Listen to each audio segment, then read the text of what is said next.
And let me know if you guys hear background noise from me. We do. It's one of the more tame, Yeah. interjections. Honestly, wasn't I expecting was that. deciding to interrupt it so we didn't get anything unhinged. But I am watching football. Welcome back to the Storytime Network, where we I are. missed my introduction. Sorry. Welcome back to the Storytime Network, where we are back with more D&D. Professional intros, that's us. Just the best. Most professional. I mean- We have the most professional of intros. It is the most professionalist. No, stop. Of intros. Stop. I mean, well, in any event, last we left our heroes with Felix, the Eladrin wizard, Seamus, the half-elf bard, Aldane, the half-elf paladin, and Dairon, the Genasi rogue. The four of you, as well as your many allies, friends, you know, that whole deal. We have friends? Apparently. Many, actually. You Wild. made your way to finally start the liberation of Centralis. All the pieces were set, ready to move, and that is what happened. You guys travelled in your group with Karen, making your way through the chaos and the swarm of humans and their terrascified monstrosities. Many highlights including Hayato doing call-outs atop his griffin, Prody bolstering the morale of the orcish troops he was leading. But things began to get a bit worrisome as the cults brought in a trump card, a terrascified monster that basically was going to hold the party up for too long. Karen offered to stay behind because she's that strong that it wouldn't have been a problem for her to deal with. But to make up for She's that, strong. a treant that was actually being controlled and rowed by Flora, originally the vessel of the Eye of the Dracolich, appeared. In addition, Gul Wivai, the ancient white dragon that was the vessel of the claws of the Dracolich, dive-bombed the area, and on his back was the Slayer's Take. I forgot about that part. Our favorite assholes. Yeah. Yeah. Oh, does that mean I should pull up Brick's fucking character sheet at some point, or is that gonna be No. separate from what we're doing? No. You Damn. I'm like gonna be playing Brick. honest. I would do an actual storyline involving like another one shot or multiple session shots of the Slayer's Take. In the war, yeah. Which I would let you know in advance. So for now, I'll be honest with you. Not assume you're playing the Slayer's Take for the foreseeable future. Oh, yeah, fair enough. Nothing wrong. It's not that I like the characters. It's just we're in a good momentum with the story. Oh, it I wasn't also- that I expected us to have a one shot. I just like, if they end up crossing over with us and like they have scenes Yeah. with us, then I would want to have the character sheet ready. Well, for like social checks, it's different, but like actual combat, don't expect.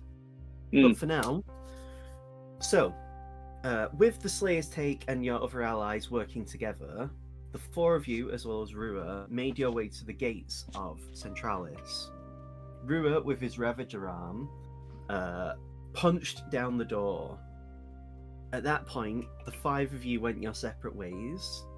Aldane went to the guardhouse to find a place that could be of potential sanctuary, given how frequent you guys have used it, and also, you know, any potential supplies could be good if there's still any behind there. However, arguably better than that, your mileage may vary, was Oriana. Aldane and Oriana then, as they were on their way to leave, were surrounded. But Tora came in and offered to help out, helping his Kyodai, his sworn brother, out. However, as if they were prepared for this outcome, the cult set off some explosives within the guardhouse, intending for you to be trapped within the burning building. Tora, using his extreme strength, held the building open for you guys to make an escape.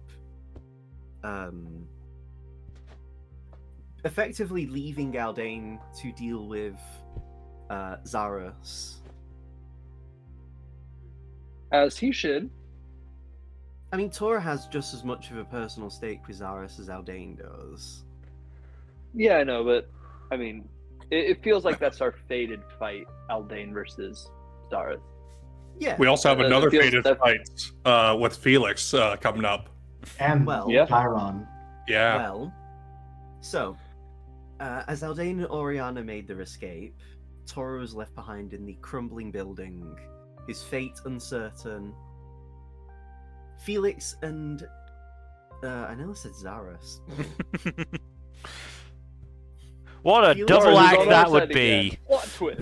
Felix and Seamus made their way through the city. After being tipped off, they were told to go to the residential district of the upper tier of Centralis. Funny how Felix and I always end up getting paired up, huh? I mean, generally, Not that I'm it's just- complaining. I do love our duo. But generally, it's Wish you stick because, together. I'll be honest, it's because Aldane and Darren are more.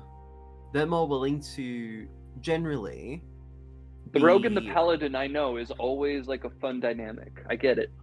I'm not complaining. It's because of the biggest skeptics of the group.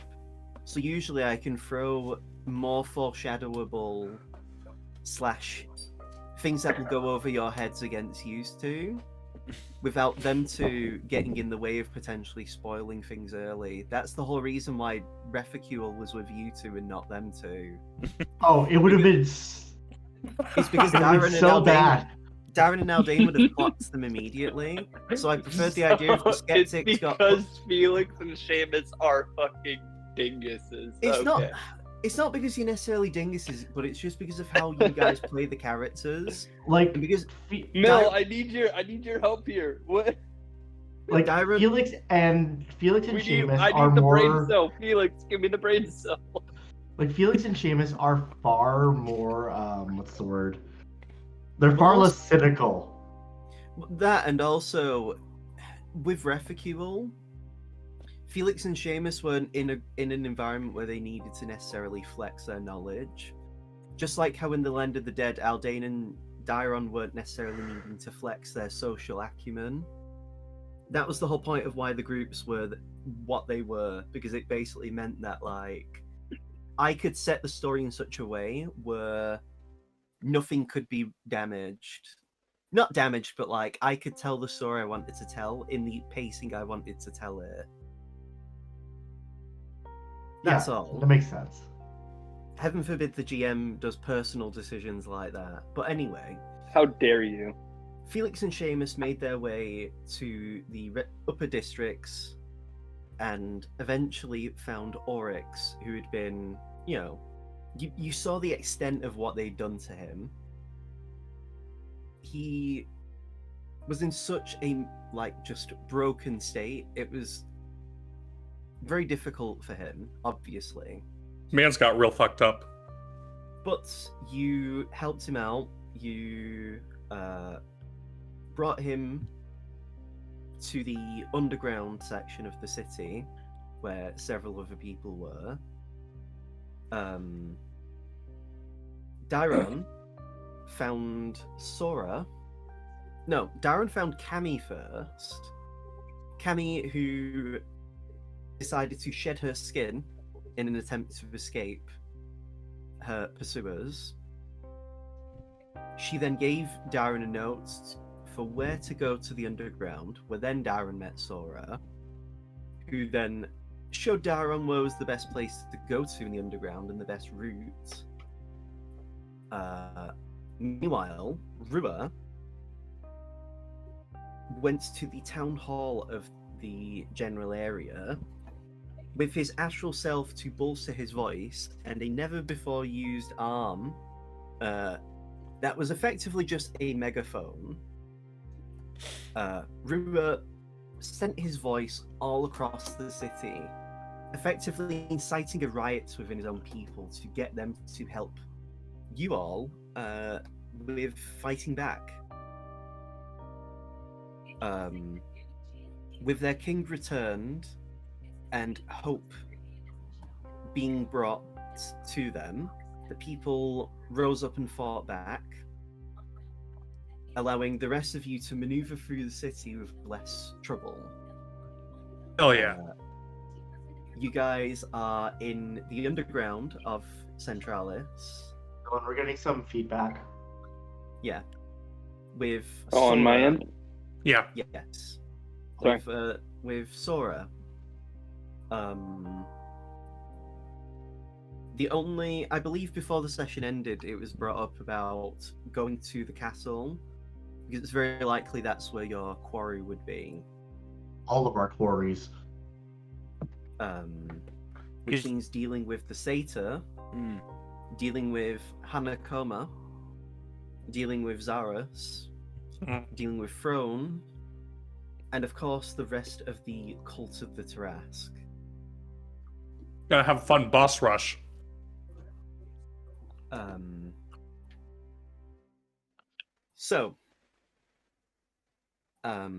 I will seek to change the music. It would behoove me to do so.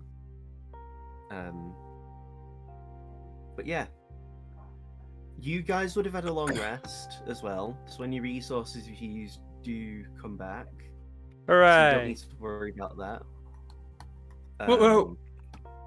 Just because with the city being like it is, you've got like the option to rest now. Because like, even if the cult tried to rush you guys and found where you were, you're strong enough, as you saw within just the exploration you did from last session. You're cleaving through the rank and file at this rate. Like, they can't do much. It's only really the generals that could conceivably hope to threaten you.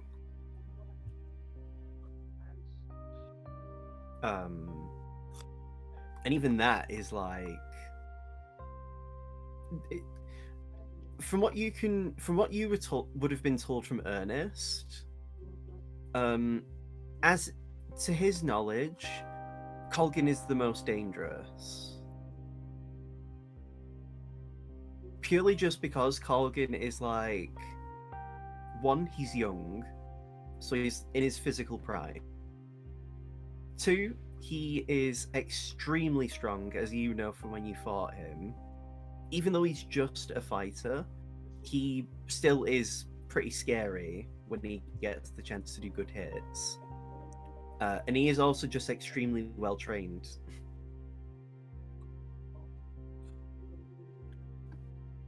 You know, it's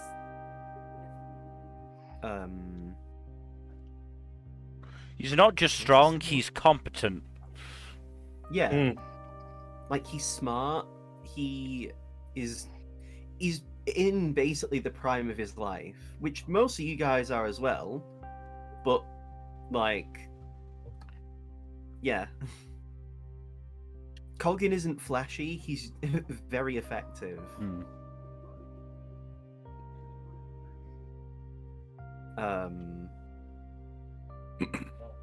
It's kind of why when I was writing Colgan, I liked the idea that his only real, like, I don't want to say weak point, but the idea is that him using, like, him calling out attacks is like the silliest part of his character.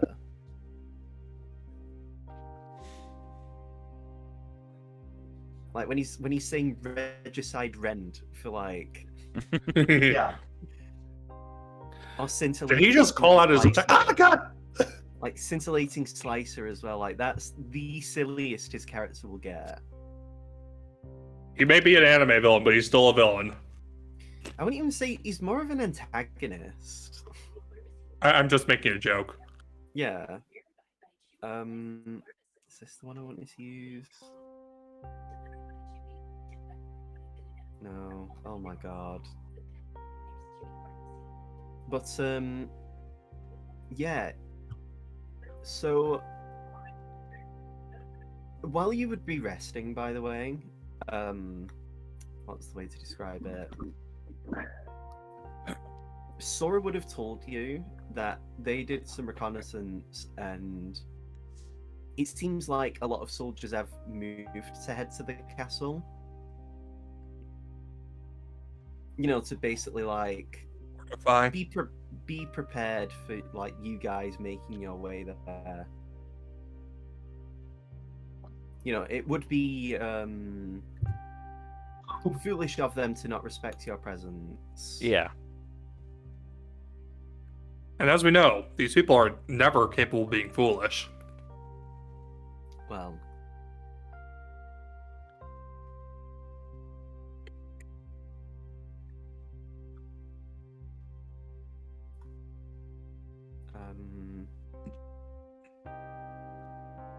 Is this the one I wanted to use? No, that. Why do I have this one in my list?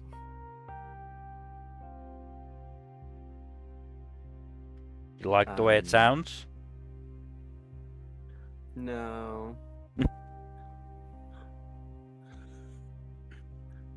You like the way it tastes? I don't have synesthesia.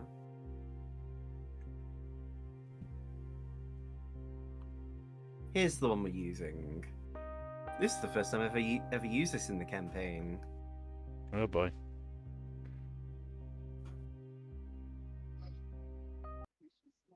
It's still Kevin McLeod, you're fine. Ooh, industrial. Or just industry.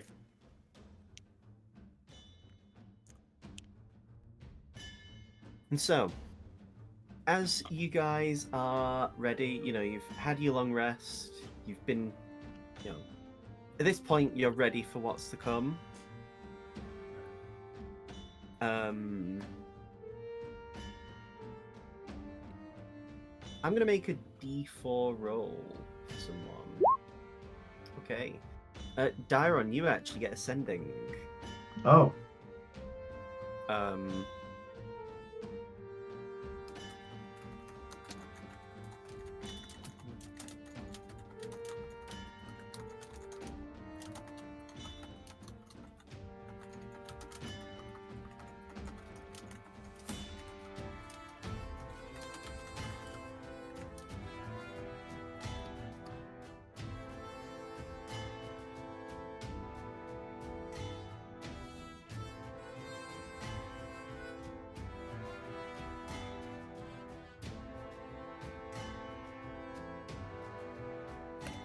This is from Akura.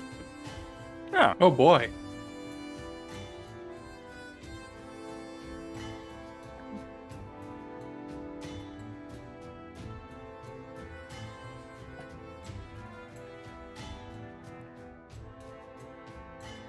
Last we saw them, Stasia had killed that mook that I accidentally sent to them. I remember last time I saw a prismatic spray send someone away. It was in the campaign where I was playing as a paladin, and one of these mooks got sent to one of the realms of hell, like the layers boy. of hell.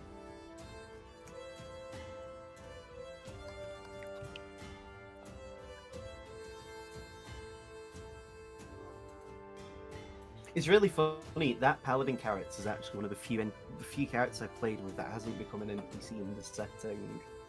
Huh. Interesting. I let the group know that Akira and Stasia have made their way into the land of the living. That's good. Very good.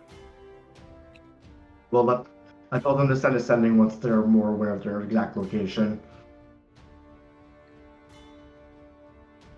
And we can provide them our exact locations.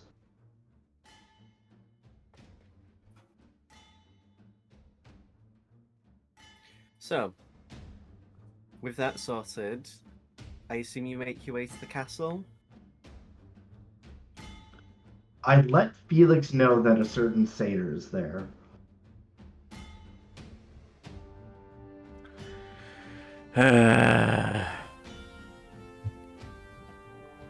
Great. Do I know that? I feel like at this point it's been said anyway that he's been there. Like, it would have been mentioned already by now that he's been seen. Honestly, this satyr being Felix's arch nemesis is my favorite running gag in this this campaign. So, you know what, Felix, give me D100 roll. Horrifying. Loop. Okay, so One off the As meaning you of make life. as you make your way out of the underground, the streets are almost Oh, the streets are background noise. eerily Sorry, that's me. quiet. As you walk through the city, however, you do see people sticking their heads out of windows, cheering you on, clapping, happy to see your return. And yeah, as the castle is in your sight, almost like the final boss dungeon, you make your way to the entrance. In sight, you see basically how would I describe it? Like, imagine at the bottom of the map here where you guys are anyway. Like, this is you, Like, if I move these across, like, imagine this is you guys here at the bottom left corner. Mm-hmm. That would be better. And then, like, imagine where are they now? Like, let me copy and paste because there's a reason for this.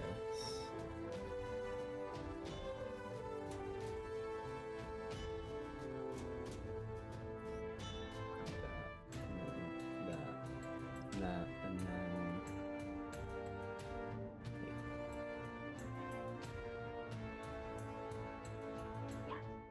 like they're basically stood like this. They're almost like a corridor of these cultists, and they don't react. They're watching you approach with no weapons drawn. Their weapons are lowered. And as you would walk between them, they start bowing. And as you then would advance to the next couple, then they'd bow. And then the next that by your side would start bowing as you would. Oh, I hate this. Until This you is make your way inside of the castle. Can I roll insight? Yeah, you all can if you want. I would love to, thank you. I thought the reaction to it would be a lot more stabby. Wow. Wow.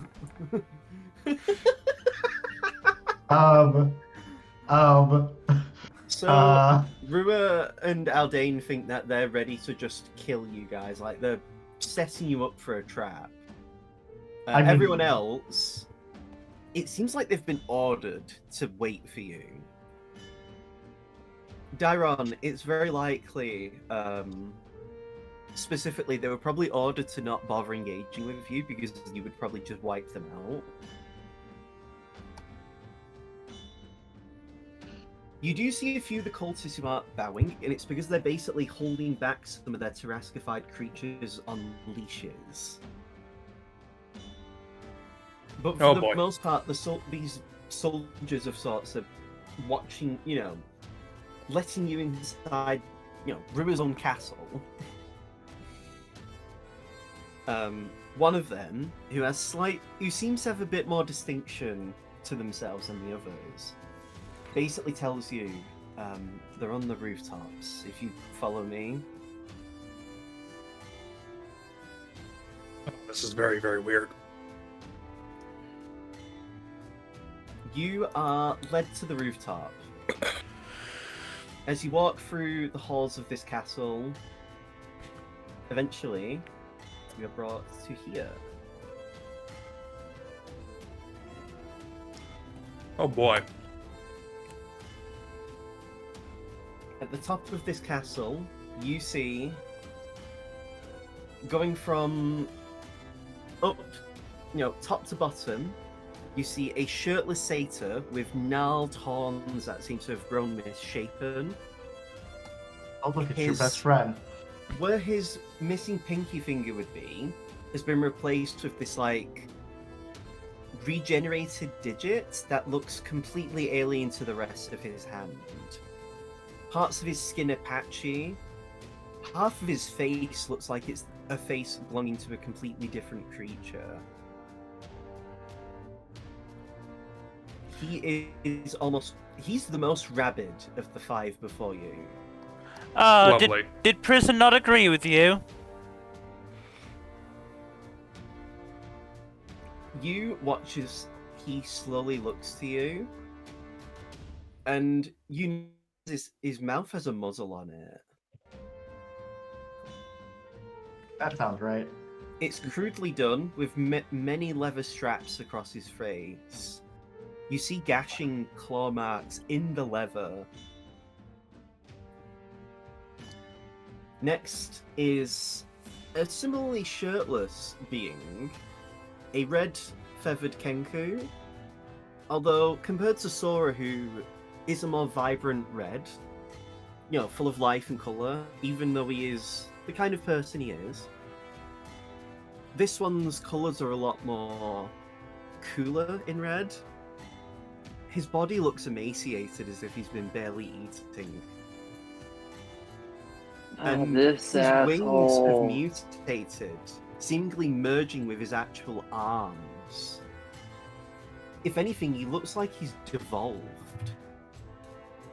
His beak is also miscoloured and misshapen, compared to the typical beak that a Kenku of the Red Feather Clan would have, the Akahane family. He doesn't seem as degenerated as the satyr is. He seemingly has more intelligence about him, but That's not saying much. no. You then see, with his helmet that exudes mist from its mouth, the infamous sword that took Rua's arm, one of the generals of the cult of the Tarask, Colgan, Leon's older brother. So we just all have a rival in this fight. You see the father of Oriana, the general of the military of Centralis, this traitor, this turncoat. He has a very tired look to him, as if he's just going through the motions. Why'd you do it, Zaris? Why'd you do it? Next, a man, presumably a man, based on the heavily covered body, a pure white mask with no markings on it. Not too different from Turin's, really. They have a similar aura to them as Rua or Akra in terms of being a martial artist. You don't even see any daggers on their person. In fact, their hands even have wrappings around them, as if they're ready to just punch. There's a sort of dark aura to them. Not dark as in evil, dark like the night. As you ask your question, Aldane, to Zaras, he simply responds with, "Is Oriana safe?" Yes. Then nothing more needs to be said. Stubborn bastard. Rua, then, with a surprisingly eager smile, says, "Since we all have our own people we want to deal with, why don't we just take them one-on-one? We split up, we have our own asses to kick. I know who I want to deal with, and I think I know you all want to deal with your own personal demons, right?" I mean, I don't really care, but I have a feeling I'm not going to be left alone by this guy. I feel the same way. Colgan, I feel like Dairon and Aldane are the only two who are like, let me at him, let me at him. Yep. Colgan James takes is a- like more, just stay out of my life and I'll stay out of yours. Colgan takes a slight step forward and just says, "I find these terms agreeable. How about this? We won't intervene with each other's fights. If one of us loses, the winner doesn't intervene with the rest of the fights." An initial stipulation, I would add. If the winner of each fight manages to defeat the loser without killing them, no one steps in to finish the job, not even the winner. Of course, that sounds agreeable to me. You see Zaras and Throne both nod. Just so you know, Aldane, He- I am planning on killing him. You see the satyr, so right now it's not cold, but you see the satyr physically shivering.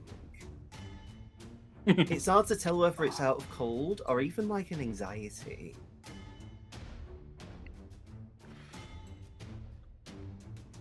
Please don't make this morally complicated, Kaido. Felix, I added the stipulation if you can do it without if you can beat him without killing him. I mean, I could, but do I want to? I think if you looked at Dairon, like Dairon was all smiles until they saw Throne, and now it's just like dead face, like stone faced. So, if you don't Like mind, dead eyes, dead, like no words, no. Dairon, will you be okay? Dairon just cracks their neck. so My vote's for an all-out melee. Seamus, shut up.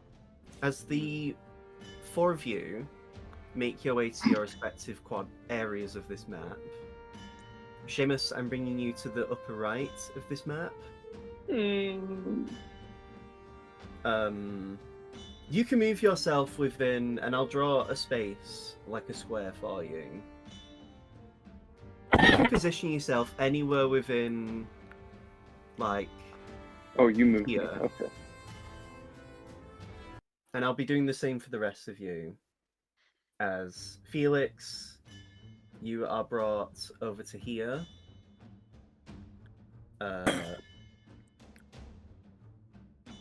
There you go. And I'll draw a square for you.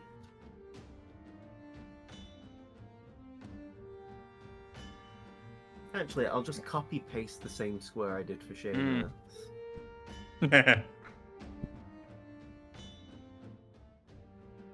Just seems slightly more expedient. So you have anywhere within here if you wish to start. Aldane, as you move down to here.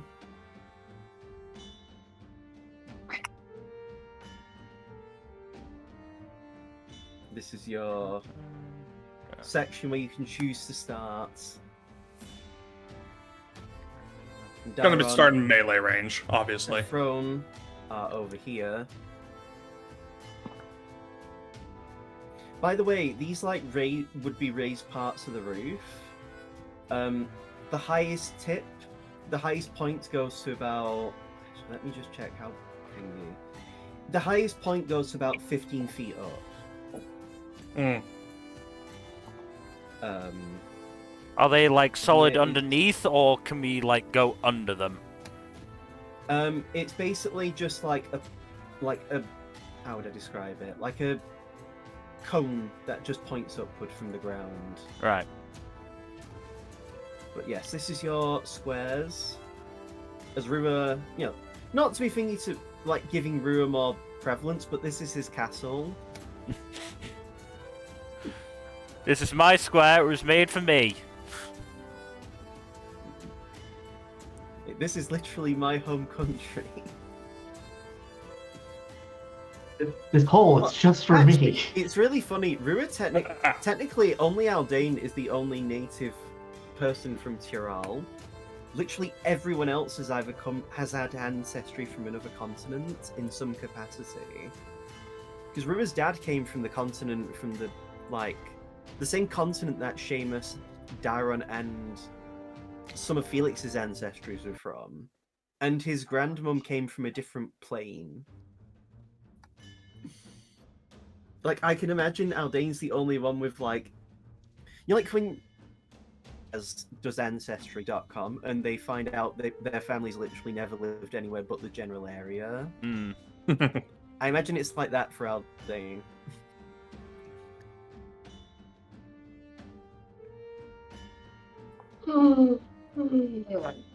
As you guys are preparing to square off, you begin to hear loud footsteps from the entrance you came from, which, by the way, would be over here, like this area. Mm-hmm. Mm.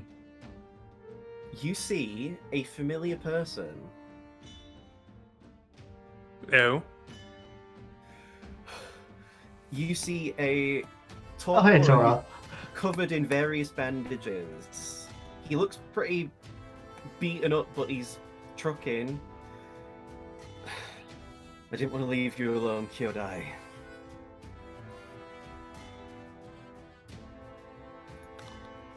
And did you Thank really you. think that was going to hurt me that badly? It was only 3 stories, come on. Good to see you intact, even if you're a little banged up.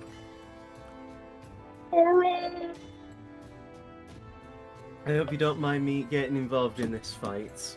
I have my own personal scores with Zaris. Mm. Colgan just shrugs, not really caring. And you, he points at Zaris. I'm not going to waste any words on you. Zaris, smiling, just responds with, "And you're not worthy of any words from me."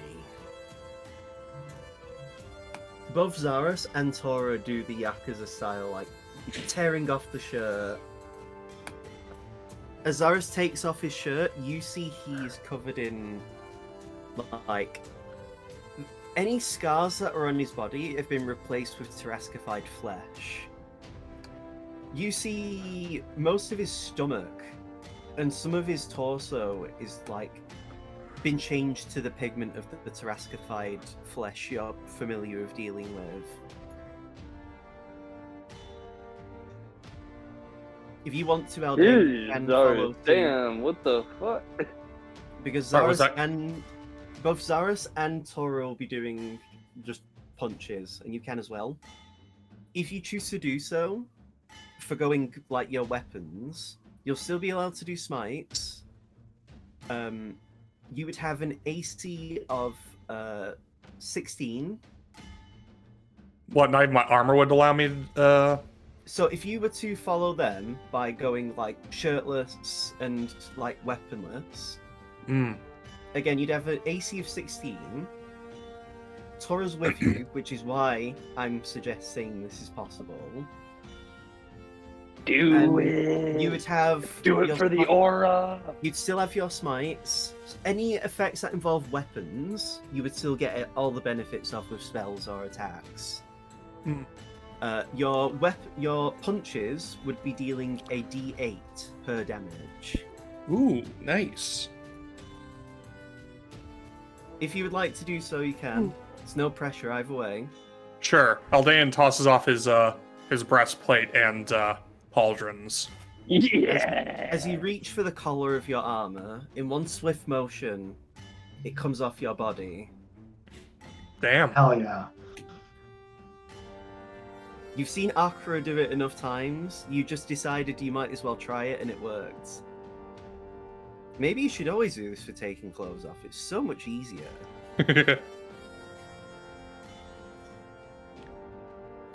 Do you have anything you want to say to Zaris before you would square up Aldain? I'm sorry that it's come to this. But you really should not have done what you did. If you beat me, I'll tell you why. If Dairon, you stand across from Throne. There's a lot you've said, a lot that hasn't been said. You'll probably never know the true Throne. Just like you didn't really, in some level, know the true Barkeep. But none of that really matters right now, does it? No. And I think Dairon just if Aldain is the Yakuza fight, Dairon is the sniper's duel. You see Throne with fists raised. No weapons are on his person. He's just going to punch you. I'm letting you have this distance, out of fairness. But the moment I get in melee, I'm not letting you escape. Buddy, those were my thoughts exactly. It's almost like I gave Dairon an ability to use melee weapons to help with this fight. It's almost like... Nah, it Say can be that's- that well planned. As you stand before Naoya Zenin, I mean, what? No? No, I'd never say that. That's basically who I consider this to be honest. You- and I'm Maki. You stand before kind of the last remnant of a clan that has done nothing but take from you. If the Akahanes were all like Sora, maybe you could have lived a life where you never even needed to leave Tanoyama. At least not on the terms you had to. Or needed to run shit in any way or take on any responsibility. You know, even if Sora left the family, if the rest of his family were like him, things would be so much more simpler for everyone. But, unfortunately, things aren't always that simple, are they?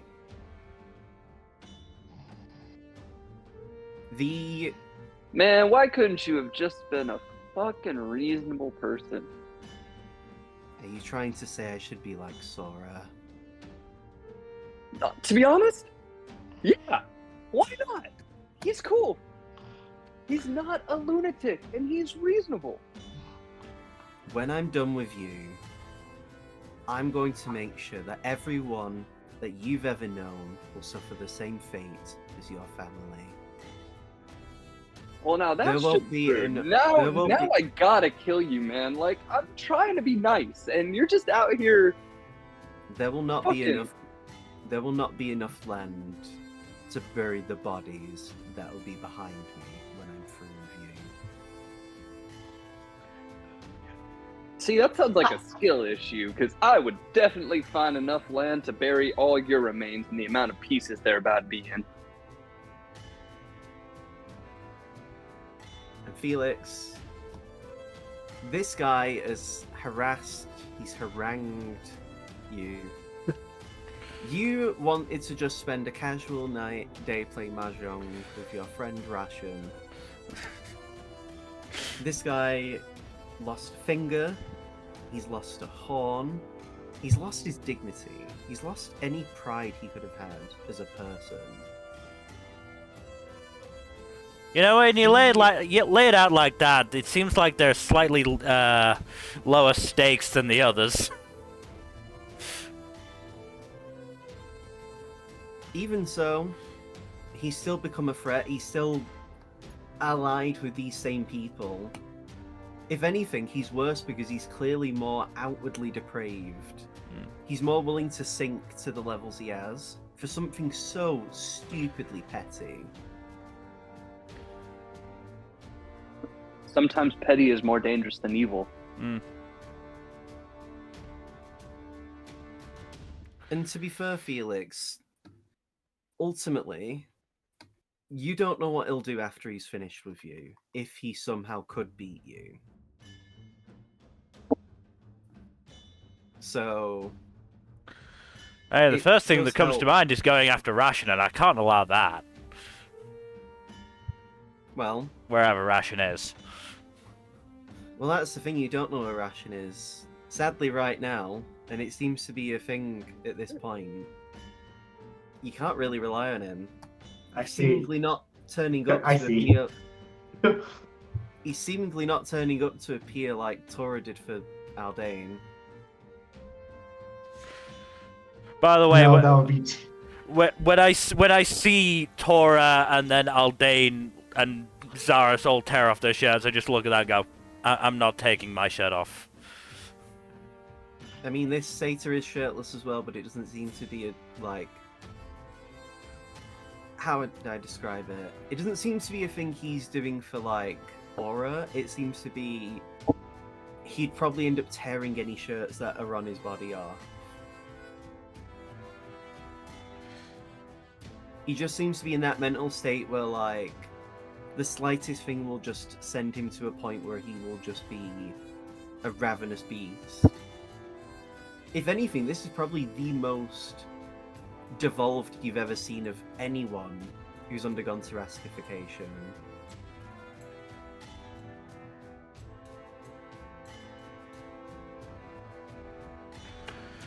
So, before we get started, Rua stands before the men who cut his arm off and just says, "You know we really don't have to do this, right?" Colgan nods. "I know." Both men then draw their blades. Here's the music we're going to be using. So, for this fight, basically, this will be a one-on-one for all of you. If you do anything that interferes with the other fights, then all bets are off. Peek behind the curtain. These are all designed and balanced around you being able to handle these one-on-one. Alright. So I'm gonna cast Bardic Inspiration on anybody else I can. That also counts as interference. I was gonna say, I think that would count. Could I do it without getting caught? Don't do that. No, No. Don't. Just cast it on yourself if you can. Yeah. I don't think I can. you can't. Well, never The mind reason- then. So, a bit of story. The reason why I've done this is because last time I was a player, both the personal enemies for my character were kill stolen. Ah. I was extremely unhappy with it, and I said in character for them to let me get the final blow. Which is what, again, as I've said before, a lot of what I've done with this campaign is stuff I like and what I would want to see. Mm-hmm. So, if you could all roll initiative. God, I need so many character sheets open. Neat. We could have done a tournament fight. Nah. Ooh.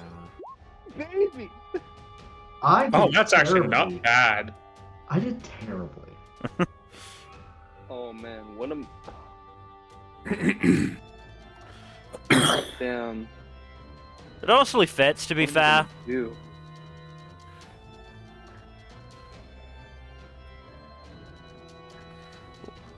Like, there may be a part of Darren that's still slightly holding back.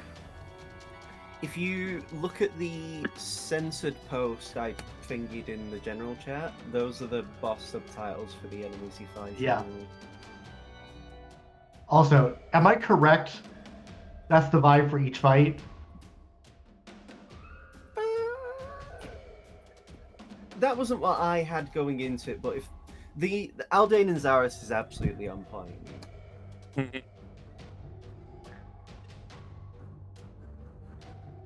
Zaris got an 8, which translates to what's the decimal?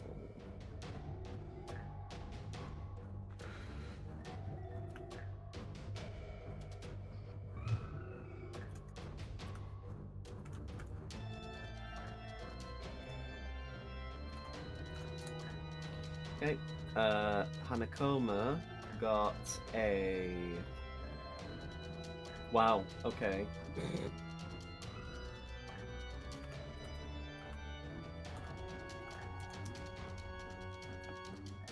The Satyr gets a... Wow, the Satyr did dog shit. Cool.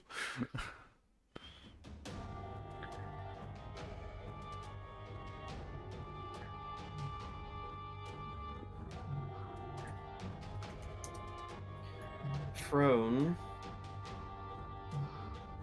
Oh damn, okay.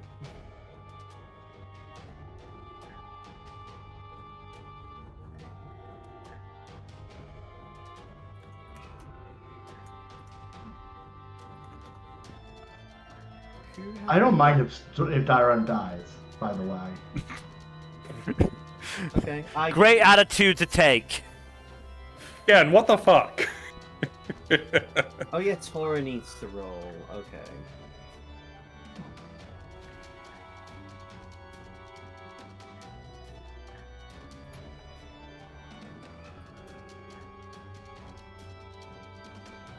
So, Seamus, this is your turn. Yep. Man, I gotta fire the first shot at this guy is crazy. But instead of firing a shot, I'm gonna summon my lions. Ooh. This is a Hey there, personal lion. one-on-one battle between me and you. Now let me summon my pets. Let me summon Yes, my well, Pokemon. Bro, This is a one-on-one is between not me a and you. combatant. Not a This very is- good one, at least.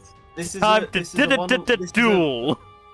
This is a personal duel between you and me, and my lions, and my elephant, and my fly, and my mastiffs, and my hook horror, and my horse. Like, just. Am I T-Rex? Am I fan club? Dylan, I will Yes. respect you forever if you somehow let the fly get the final blow. I don't think the fly has any attacks, actually. I don't think it does. Let me check. It I does didn't not put it have in the any character attacks. sheet. That'd be so funny if it did. Have it fly Alas. itself I'm trying down to collect his all throat. the figurines, and bro. I choke want him. all. I want to collect. I want to catch them all. Pokemon. I don't know how Seamus has turned into a Pokemon Yeah, master, but the this is giant what fly. we're doing. Giant fly does not have any damaging capacity. Should I do an initiative for the lion? They just go immediately after you anyway. Okay, so do they get a turn right now, or does that skip? So you do your thing, and then they'll get their turn. Okay, I need to do a bonus action. Can I bardically inspire one of my lions? I don't mind if you do so. I will bardically inspire one of my lions. See, that's how you get around those restrictions and limitations. There's always It's a almost like- loophole. It's almost like Yeah, it's why I, you can't interfere with each other's fights, but this is your fight, so yeah, of course you can. Alright, let me double check the movement speed on these. I think that's at least 30. Oh, 50. Okay, cool.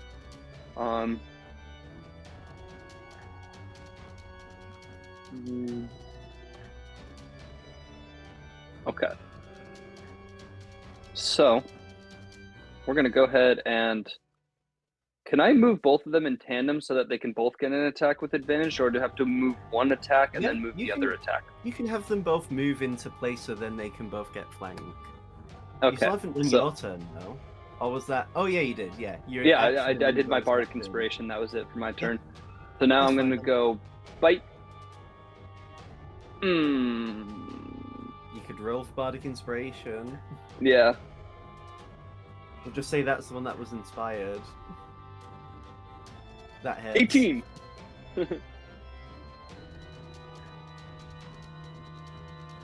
Okay. Now let me get the other one attacking. Simba, it's your turn. Simba, use bite. It's super effective.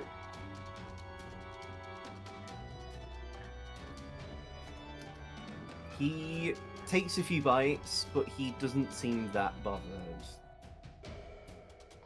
Then you move behind the table. I'm gonna say I did that retroactively. That I'm just like, okay, I'm ready to hide if he starts shooting at me. Felix. I am going to cast Mistblade at...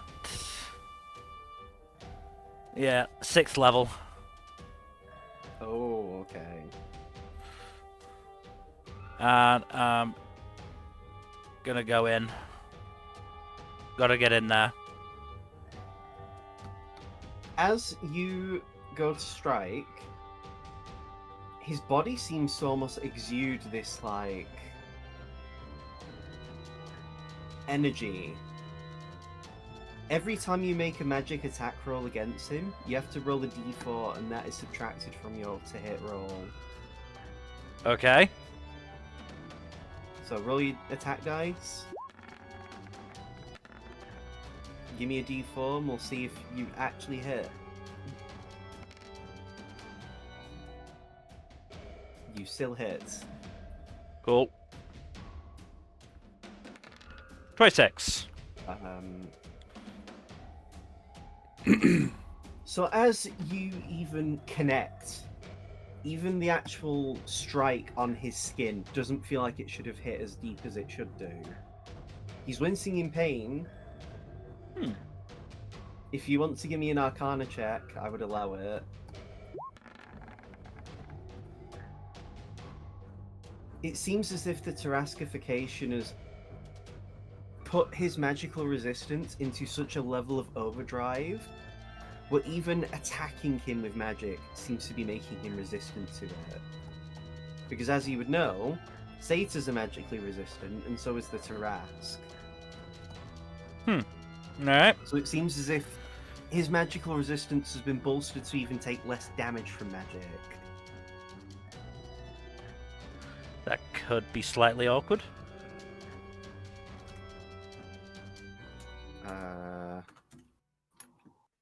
And then... Okay. The Scion, the youngest member of the Akahane family, sorry. You'll get there eventually. I don't even know why I put the name on. I've actually done his name incorrect, but that's fine. It should be Takaishi. It's because I got mixed up with fucking... It's whatever. It's fine. Tamagotchi. Tamagotchi. So,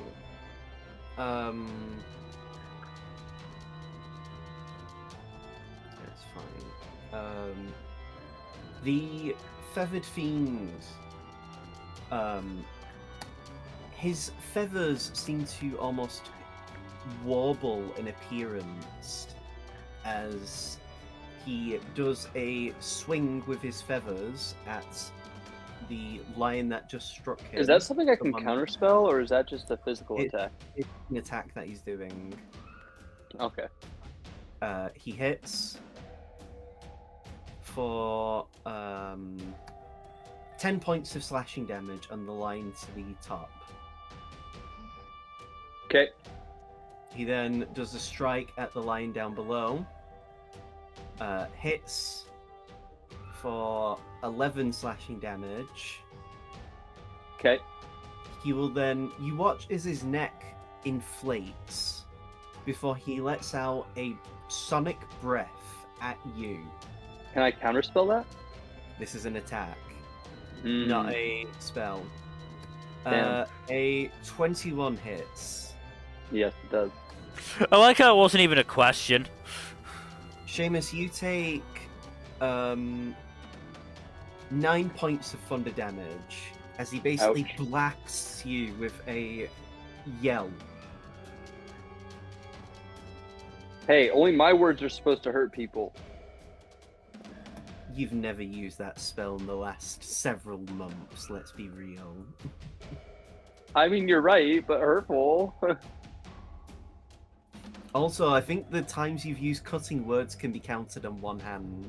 I know it's very Yeah. funny. Well, The bards, it's because I have to use a bardic inspiration slot for it, and I've You do. usually been using bardic inspiration as like Which is fine. a way to buff the rest of the party. Which actually, now that you mention it, Yeah, you don't have to cutting buff words him. might be a good idea in a one-on-one fight because I don't have to worry about anybody else. Hmm. Throne Funny how that casts a works. spell at you, Dairon. okay. Why did I close that tab? I don't understand. I don't know. Eh. So, Dairon, everything is dark. You cannot see. I still have my blind sense dagger, so I still have blind sense. True. Immediately, you sense Throne is right in front of you. Throne rolls an attack. Let me see.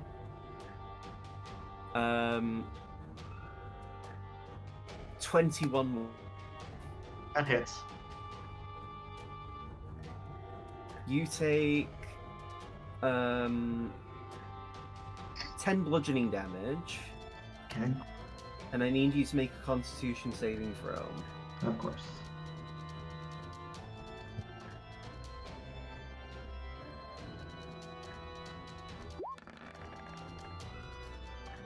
Ooh, that was Juicy. that was very I saw close. that one. Yeah. You feel your body seize up. He was going to stun you. Oh yeah, I figured. Oh, Stunning strike, baby. oh, oh. He then goes for a second attack. That also hits, because that's just a 22 then. For 6 bludgeoning damage. And he will then do a bonus action, third attack, which misses. I will You're- uncanny dodge the next one. That second one. Okay.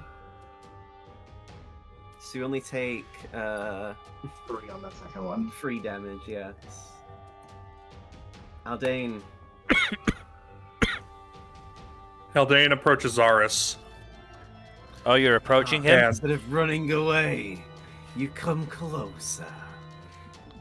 that's the idea. I can't hit you without getting closer. Okay. I can't fuck the shit out of you until I'm closer. Wait, I'm what? sorry. Phrasing. Oh, he's not doing phrasing anymore? Hold on. Let me find the soundboard button. Damn it, where is it? Oh, there it is. Phrasing? There it is. But yes. You said 1d8 per hit? Yes. So just roll a strength attack, Okay. and then we'll just do. Actually, no. Do a longsword roll. Do a Yeah. longsword roll, and then just do the d8 separate, because Yeah. you'd be considered proficient. So a 16.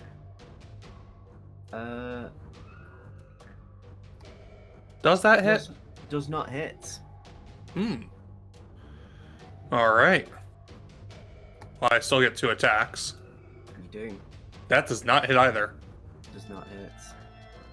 Okay, I still have a bonus action, and what that bonus action... Let's see, I was debating between a couple spells. I'm going to use Bless on myself and Tora. Nice. Hashtag blood. Oh, no, wait, no, that's a action. Damn it. Fuck. Yeah, it is. True. Damn it. Okay. Is that your turn? No, I'm going to use Divine Favor on my fists. Oh, nice. Okay. In before he loses concentration. Hmm. Colgan just takes a few steps and then prepares the dodge action. Rua, seeing this, pulls out his gun. Indie style. You thought we were doing a sword duel?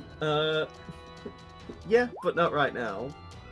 28 for 7 piercing damage. Just like... So maybe I would have engaged you in a sword duel if somebody hadn't cut off my arm giving me a gun. He misses the second shot, but then at that point he runs in with a drop kick.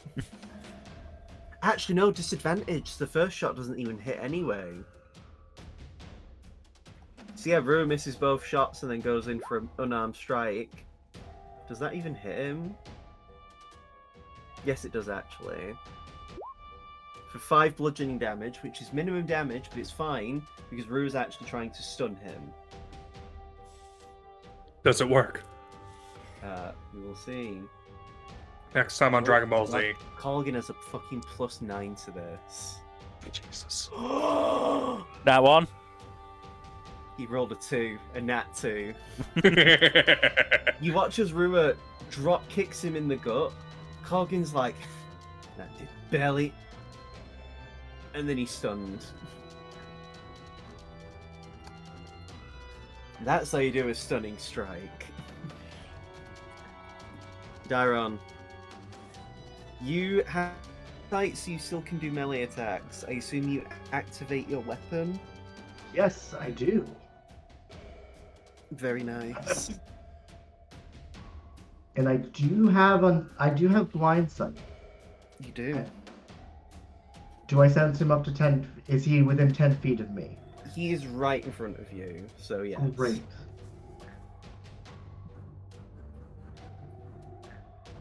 I have a question. I might have an answer. So, insightful fighting requires me to see. However, I have blind sense. Can I trigger that? I would say yes, because you're able to perceive him. Okay.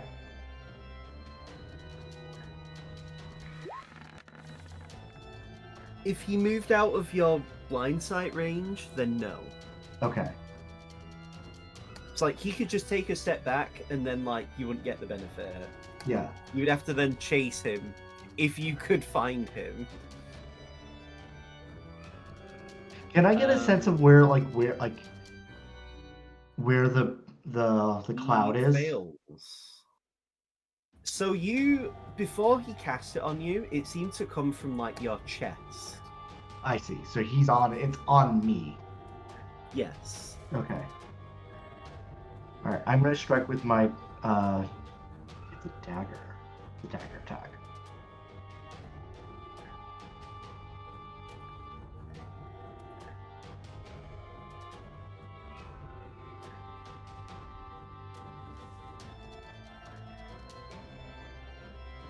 Oh, I'm sorry. This should have a 1 on it.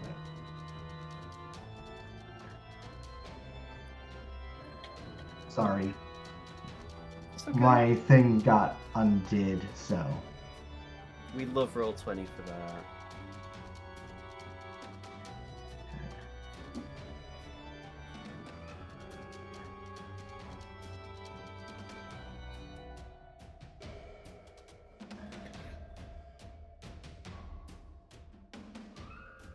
Okay.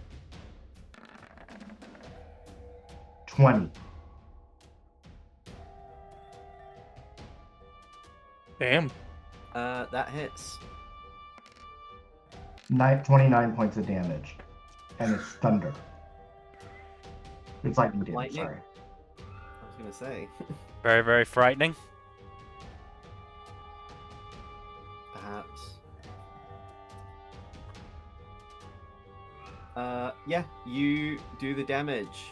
You hear a grunt in pain, but only a grunt. It's not even like... It doesn't even sound like Throne is that, like, perturbed by the damage. I didn't figure, but you know. You did a good hit.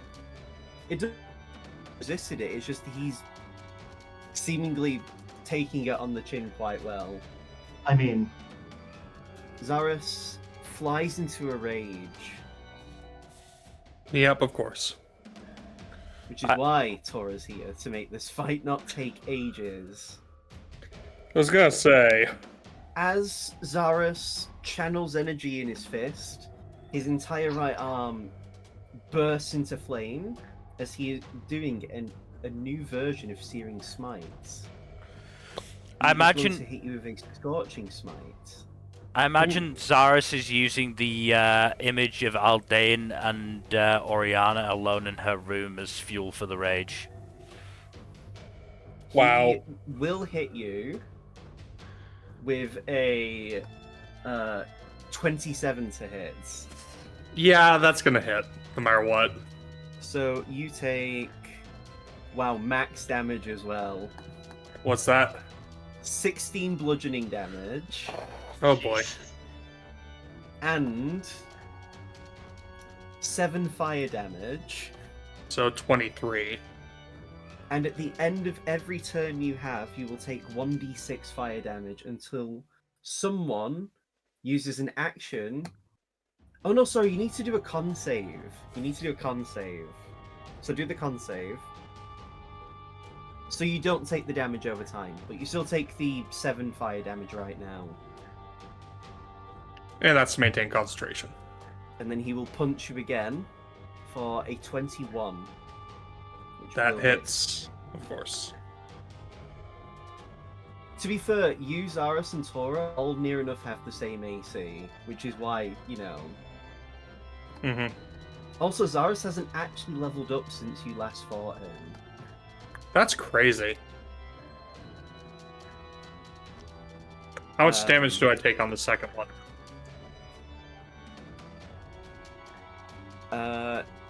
10 bludgeoning damage. Okay, that's not as bad. Give me another con save, please. Yep. Oh no, wait, sorry, it's 13 bludgeoning damage because of rage, Of course. not 10. I'm already down over 30 hit points from that one turn. Tora goes into a rage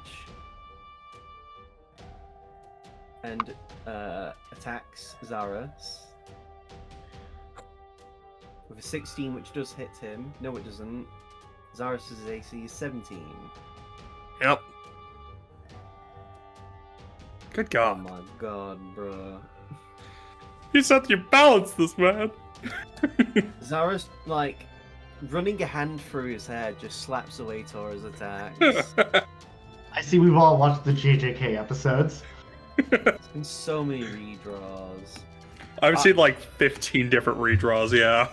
The Satyrs' turn. Quickly got tired of that redraw. The Satyr...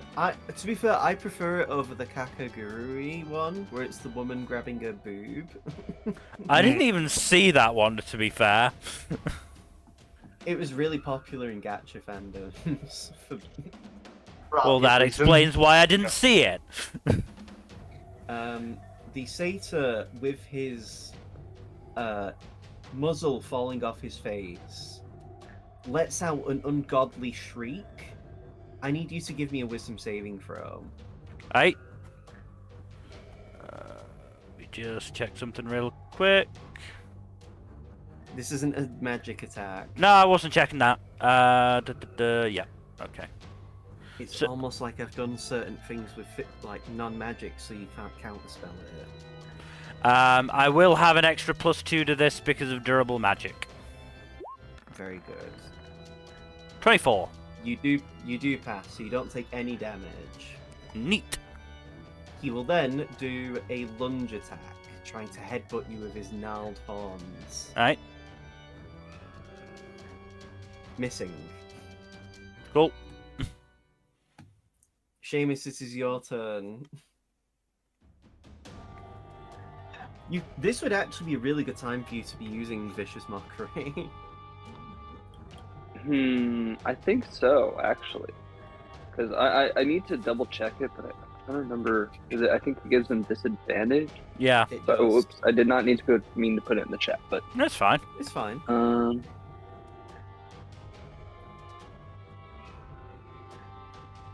yeah, let's do it. Let's do some Vicious Mockery here. I mean, how wise can this guy be? He clearly can't even plan out his own grave digging. His own death. To take the 3 damage. Oh, he failed the check. Yeah. Yay! And then His wisdom is actually an 8. See? Not wise at all. Uh, If he was truly is there wise, a place with a little bit more cover I can go to? Like, is behind the tree safer than the Stand table I'm over at right now? here. You could move like over here. Okay. Would that still give me a free shot at him, or am I just like now behind it? You're behind it, but you can then peek out the corner when you need to. Okay, so I'll do that. I'll move there at the end of my turn, and now my golden lion, they gonna be doing something. Let's go with oh, whoops, wrong character sheet. Hold on. All right, Mufasa first. There's a Does 14 not hit. hit. All right, Simba. Whoop, crit. Ooh. 8 damage. Oh, not bad. Damage is damage. gotta chew the fat. Gotta chew the fat.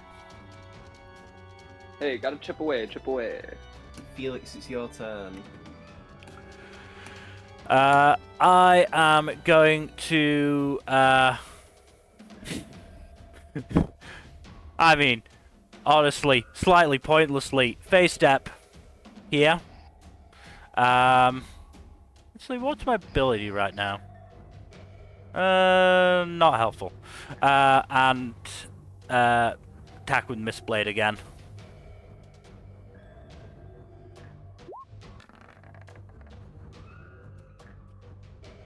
Few. 26. That hits.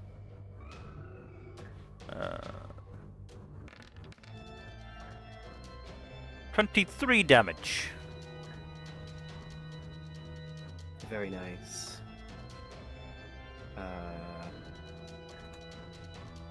Oh, wait.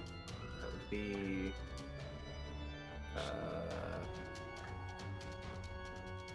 Okay. At this point, Felix, you actually get ascending from Akira.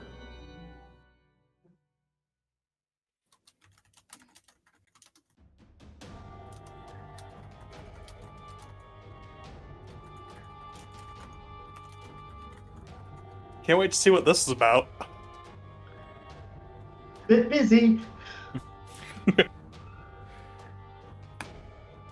We're kind of dealing with our own climactic duels of fate, and you know, it's a whole thing. Well, while you reply to him, Hanakoma will have his turn. He will attack Mufasa at the top, but he has disadvantage, which means, he rolled the exact same number twice, which still missed. That's funny. The Yay! second lion, he rolled a nat 2. Yay!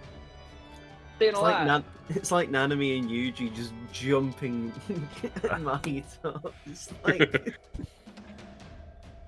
Can't touch it. Dun-na-na-na. Dun-na. Throne Dun-na. will Can't touch it. attempt to strike at you, Dairon. Rolling a nat 1. Okay. Second attack. That is a 22 to hit. What was that? 22. I'm an uncanny dodge. So you will take how much damage? Oh wait, it should be you are taking 13 points of bludgeoning damage. How much? 13. Is that halved already, or? That's before halving. Okay, so 7?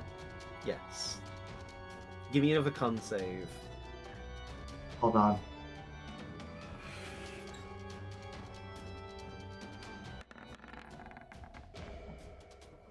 Oh! Oh! Third attack. Actually, no, at this point...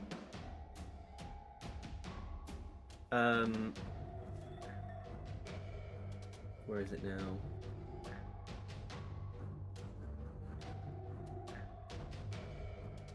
How big is this area, actually?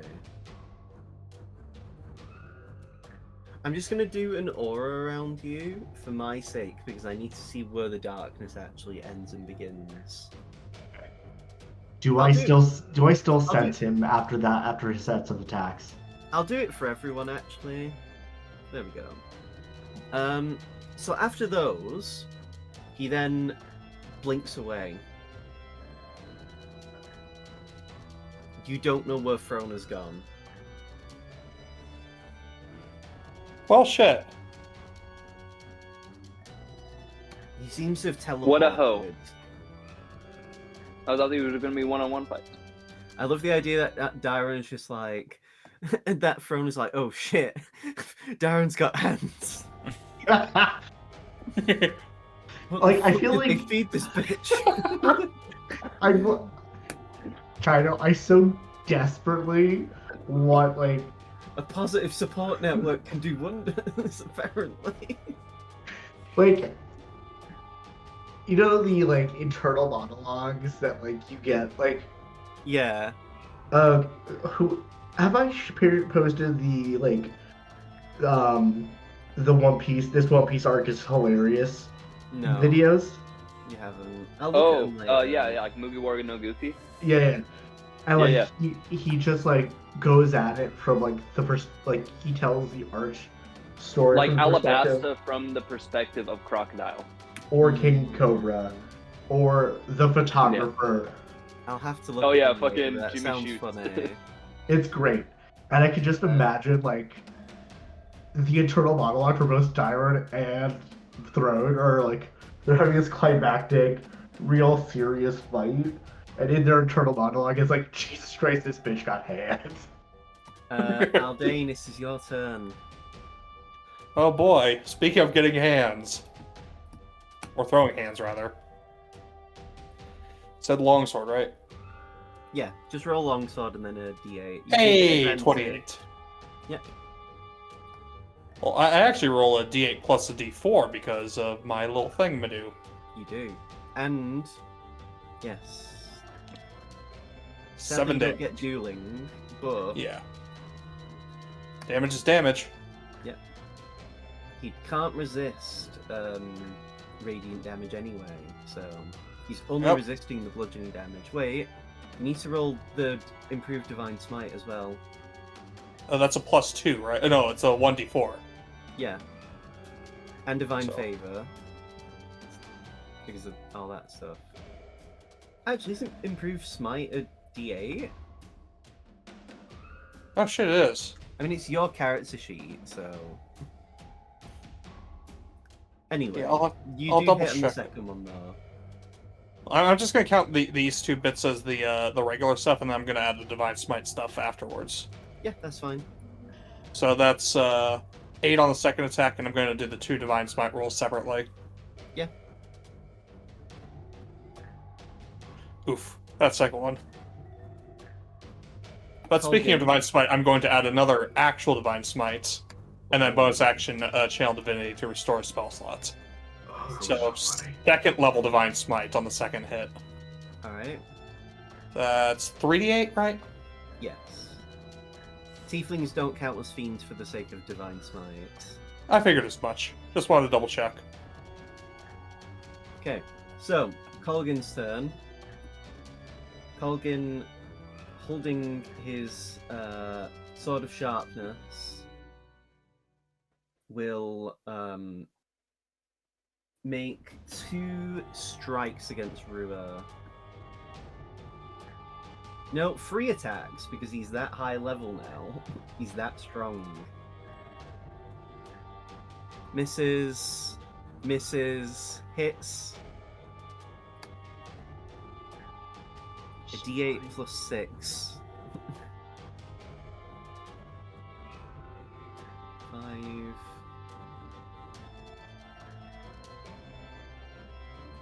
5. 4.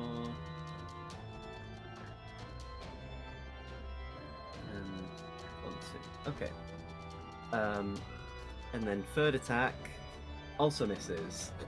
Oh my god. Well, there's a joke here. Rue will do his longsword attack, which misses. Oh no, wait! No, Colgan doesn't get to. He was stunned. So Rue hasn't taken any damage. I'm stupid. I forgot.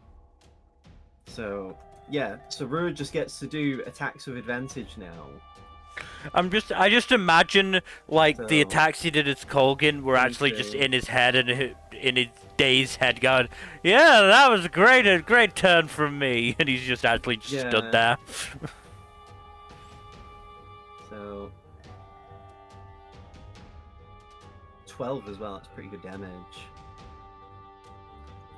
So Rue will then do second attack, which hits 6 damage. Where is he now? Fuck is it? There we go. And then Rue will do a flurry of blows,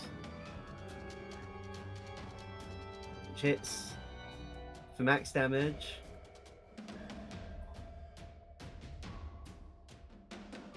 And then again. Ooh. The groin kick. Testicle explosion kick. That's just like every crit is the groin kick. Just that little extra bit. Colgan was at 128 HP in this fight. He's now at 84. Jeez. Rubber goes to groin kick Colgan in the groin. Colgan must now do a con save. Passes like the Chad he is.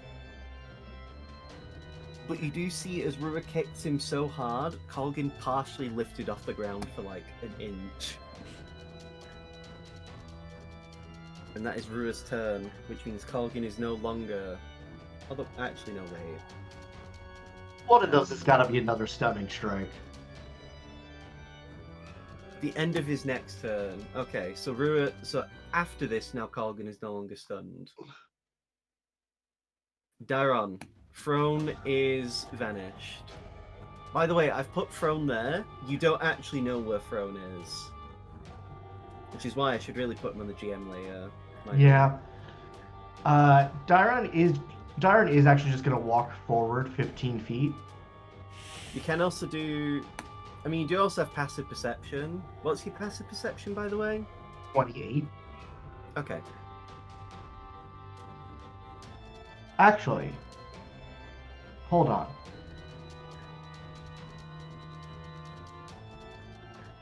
Starting at third.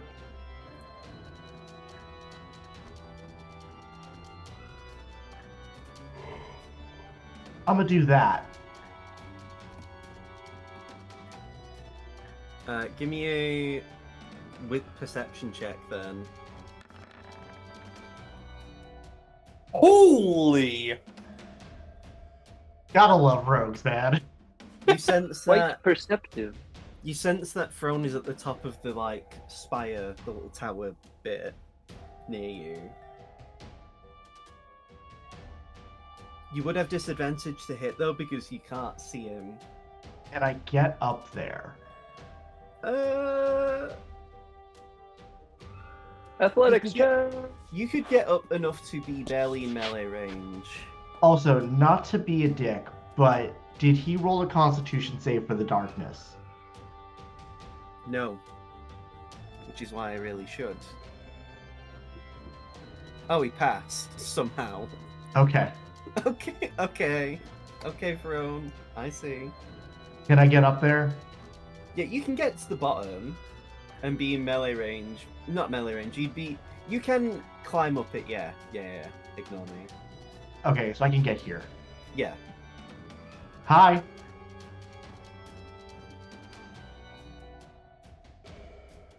Yep. So do your hits. 19. Yeah, that hits. 38. Damn.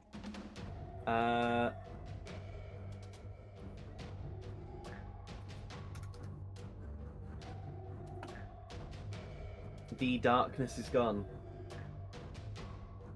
What about no running away? I was preparing something actually. Hmm.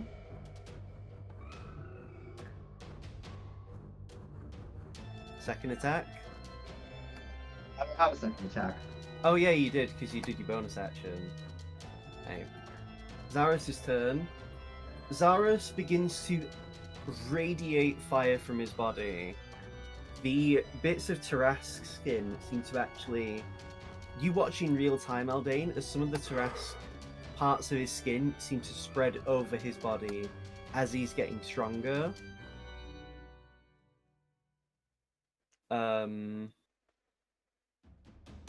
So...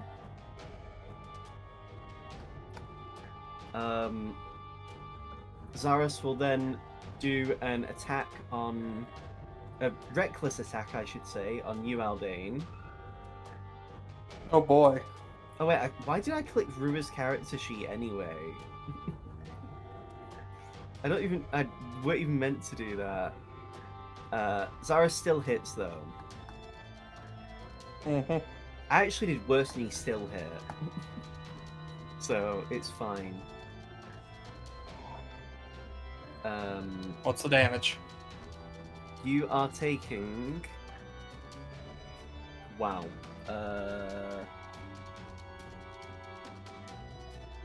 You are taking 8 bludgeoning damage. He will then attack Tora. That crits. And he's doing a Scorching Smite as well. Which means Tora is taking that plus... Oh my god. Tora is taking 38 points of damage. Jeez. Fucking A. To be fair though, the 15 that he takes from Or the bludgeoning Tora. damage Tora is doesn't halved. deserve this shit, man. 7 plus 23. And now Tora must make a con save. Which he passes. Now it's Tora's turn, maybe he can finally hit. Doesn't. But that hits. For 10 damage on Zaros. Okay, that's good. The Satyr, at this point, it's his turn.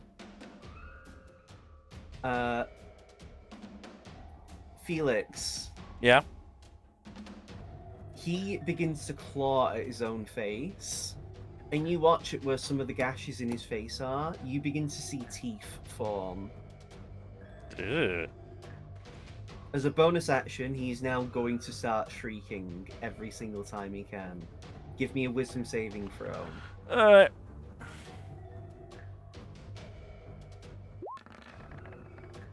Duh. You take...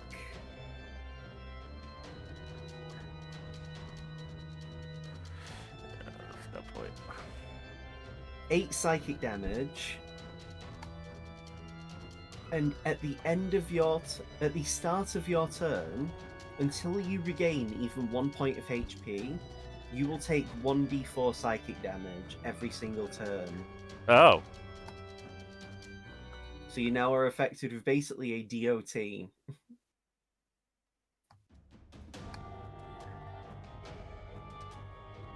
Siamus. Siamus. I'm gonna talk my shit again. Can I just say that I like pop around the corner like Yeah. that, talk my shit, and then pop back to where I was? Yeah. Yeah. See, I did that in a campaign and I got yelled at for it even though I was an archer.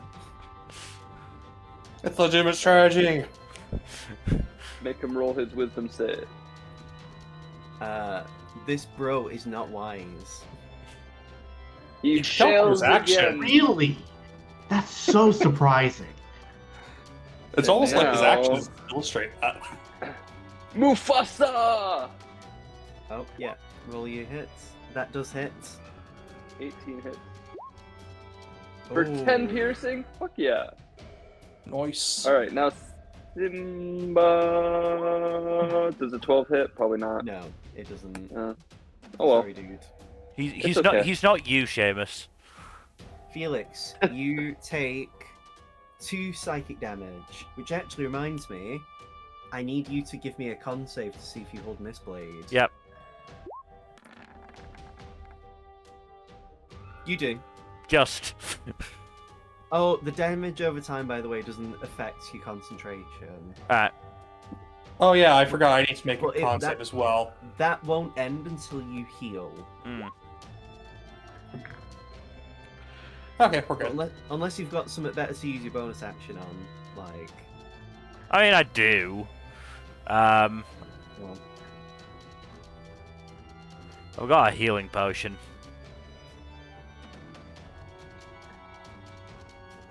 Actually, I've got a good berry ration. you could just eat one. Fuck it, yeah. You just like pop a good berry in your mouth and suddenly your ears are no longer bleeding.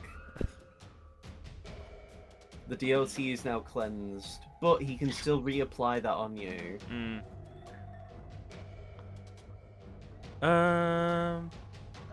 Da, da, da, da, da, da.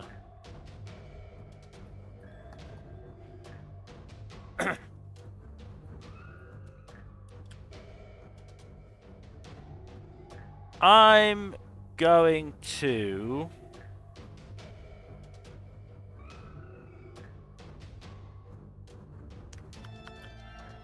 What do I want to do? What do I want to do?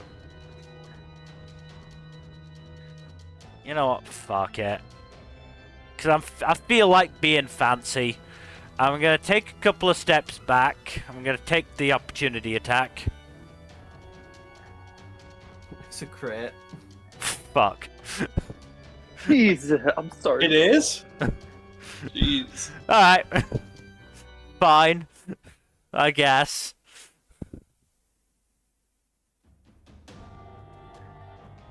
$28 slashing damage you take. Okay. Ouch. So you need to beat a 14 on a con save. Let me just do that math in my head. Yeah, 24 damage. Oh no, you need... Yeah, no, 28 damage, sorry, 28. 28 slashing damage. Yes. The big 2-8. This is as much damage as I am in age. Crazy. Alright. Remember when we started this campaign? Too long ago. At the beginning of the campaign, Seamus I've pushed me got to the edge. All my inspiration friends that are I'm dead. going to use for this. So you don't fail. Because Nice. I'd like to keep my fucking Mistblade up, thank you very much. Because it's kind of central to what I was gonna do next.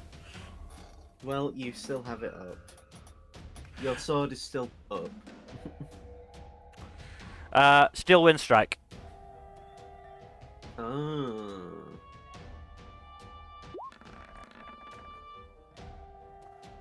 That hits.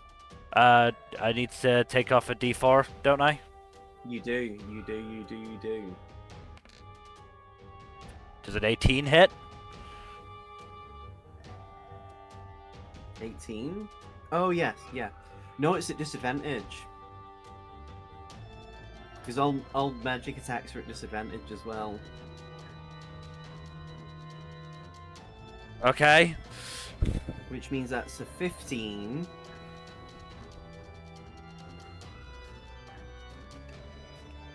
You're very lucky, Felix. That was... His AC is 15. Hooray! So you could have missed. But I did. Now he takes 40 force damage. He does. And I pop up back there. Hanakoma's turn. At this point, Hanakoma begins to... You can't see it, Seamus, because you're not looking over. But... Felix, you look past the satyr. You watch as Hanakoma sprouts an extra pair of wings from his back. Bony looking, bat looking as well. and he flies up into the air, taking opportunity attacks from the lions. Should I roll to attack on them then? Yeah, roll 2 attack Sweet. rolls. Woo. Crit. 12. Okay. Does a 23 hit? Yeah, it does, obviously. He That flies up and lands next to you. great. He is now going to do a multi-attack. Of course he is. 18 hits, right? Yes. 8 slashing damage. Cool. That's a crit. Fuck. 16 slashing damage. Of course. No. What? Oh my god, Hanakoma's popping off. Fuck this guy. 13 slashing damage because he crit again. 13? Yeah. 1-3. And that's his turn. Okay. I'm Throw. still standing. Throne casts a spell at you, Dairon. Hey. I need to get this. What's the radius?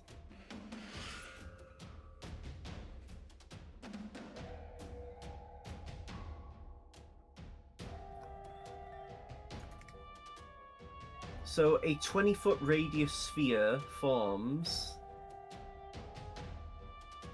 as Throne casts Hunger of Hadar. Oh. For those who don't know, so this void is filled with a cacophony of whispers and slurping noises that can be heard up to Ew. 30 feet away. No light, magical, or otherwise can illuminate the area, and creatures within the area are blinded. The void is considered difficult terrain, and any creature starting its turn takes 2d6 cold damage. Any creature that ends its turn must take a dex save or take 2d6 acid damage as milky, otherworldly tentacles rub up against it. What was the save type? So you must make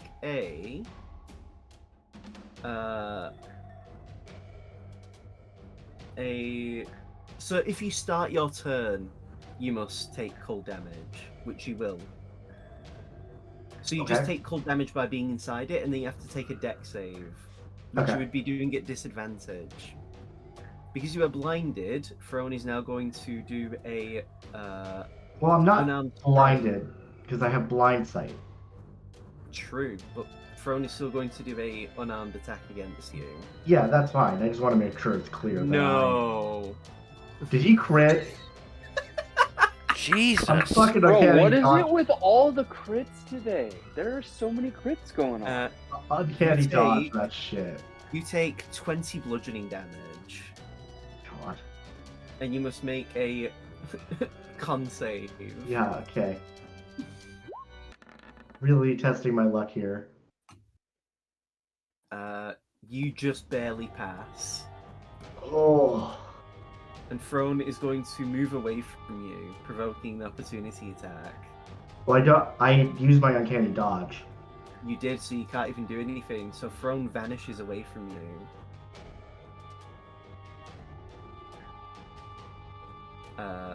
Aldane, you just hear ASMR noises behind Tora. The fuck is going on over there? I don't know, dude. Let's just deal with this. Everyone else can't hear it because they're too far away from it. I like to just imagine it's just like, what is happening? That will hit Aldane. Yep. So 2d8, including a smite. Oh! Ooh. Max damage. Almost max damage on that too. Don't forget And- your D8 to hit when you hit. as well. We'll roll 2d8 actually because of improved smite. That's why I did. Wind It's Oh, I see. Yeah. Okay. Second attack. That hits. not max damage. Damn it. Aw, damn it. Colgan. Bonus now action that recharge he- spell slot.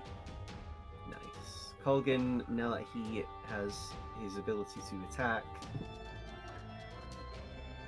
is now going to do some maneuvers. He is going to do a trip attack. Well, he doesn't because he misses. And then he misses again with a 2. And then he misses again. Rua, parrying the strikes with expert precision, will now do his attacks. Which hits. 5 slashing damage.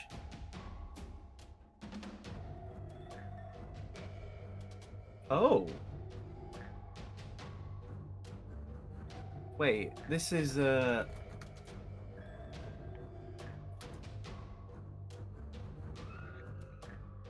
Oh yeah. On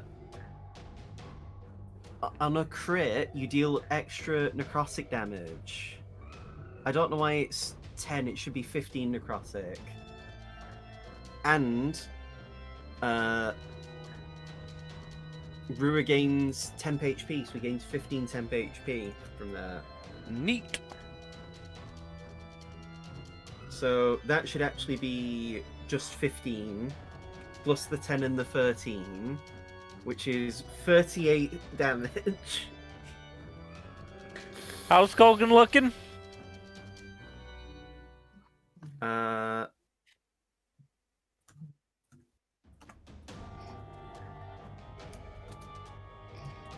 He is at 46 HP. Oof. He is Fucking actually hell. the closest to being KO'd in this boss lineup. And then Rua will do an unarmed strike.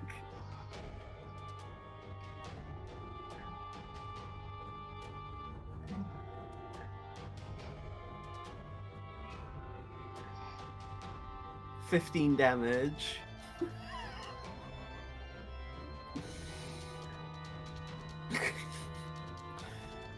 My mum asked me to do the dishes today. I told her Colgan.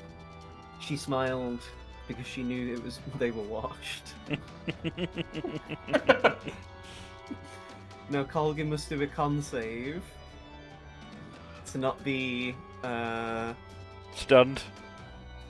Okay, Colgan passed because he didn't. He got groin kicked again, but he powered through it. Oh god. Good for him. Dairon, God. you take 2d6. You take 4 cold damage. Okay. Where is it now? So let me actually check the spell's ability. You only have to do the dex save if you end your turn in there. Okay.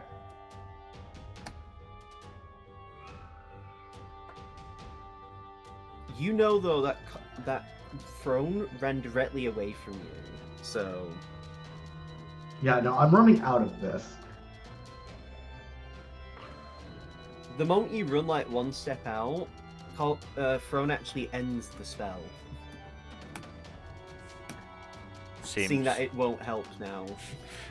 Does seem somewhat of a waste of a 3rd level spell. Actually, I was here, right? Yeah.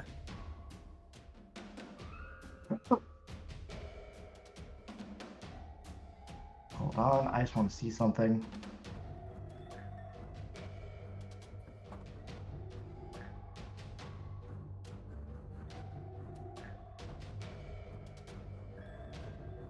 Yeah, that won't help here.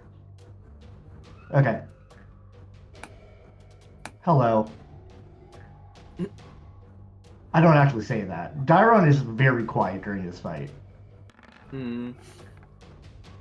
But secretly, in your head, you're going, That hits. Hello there.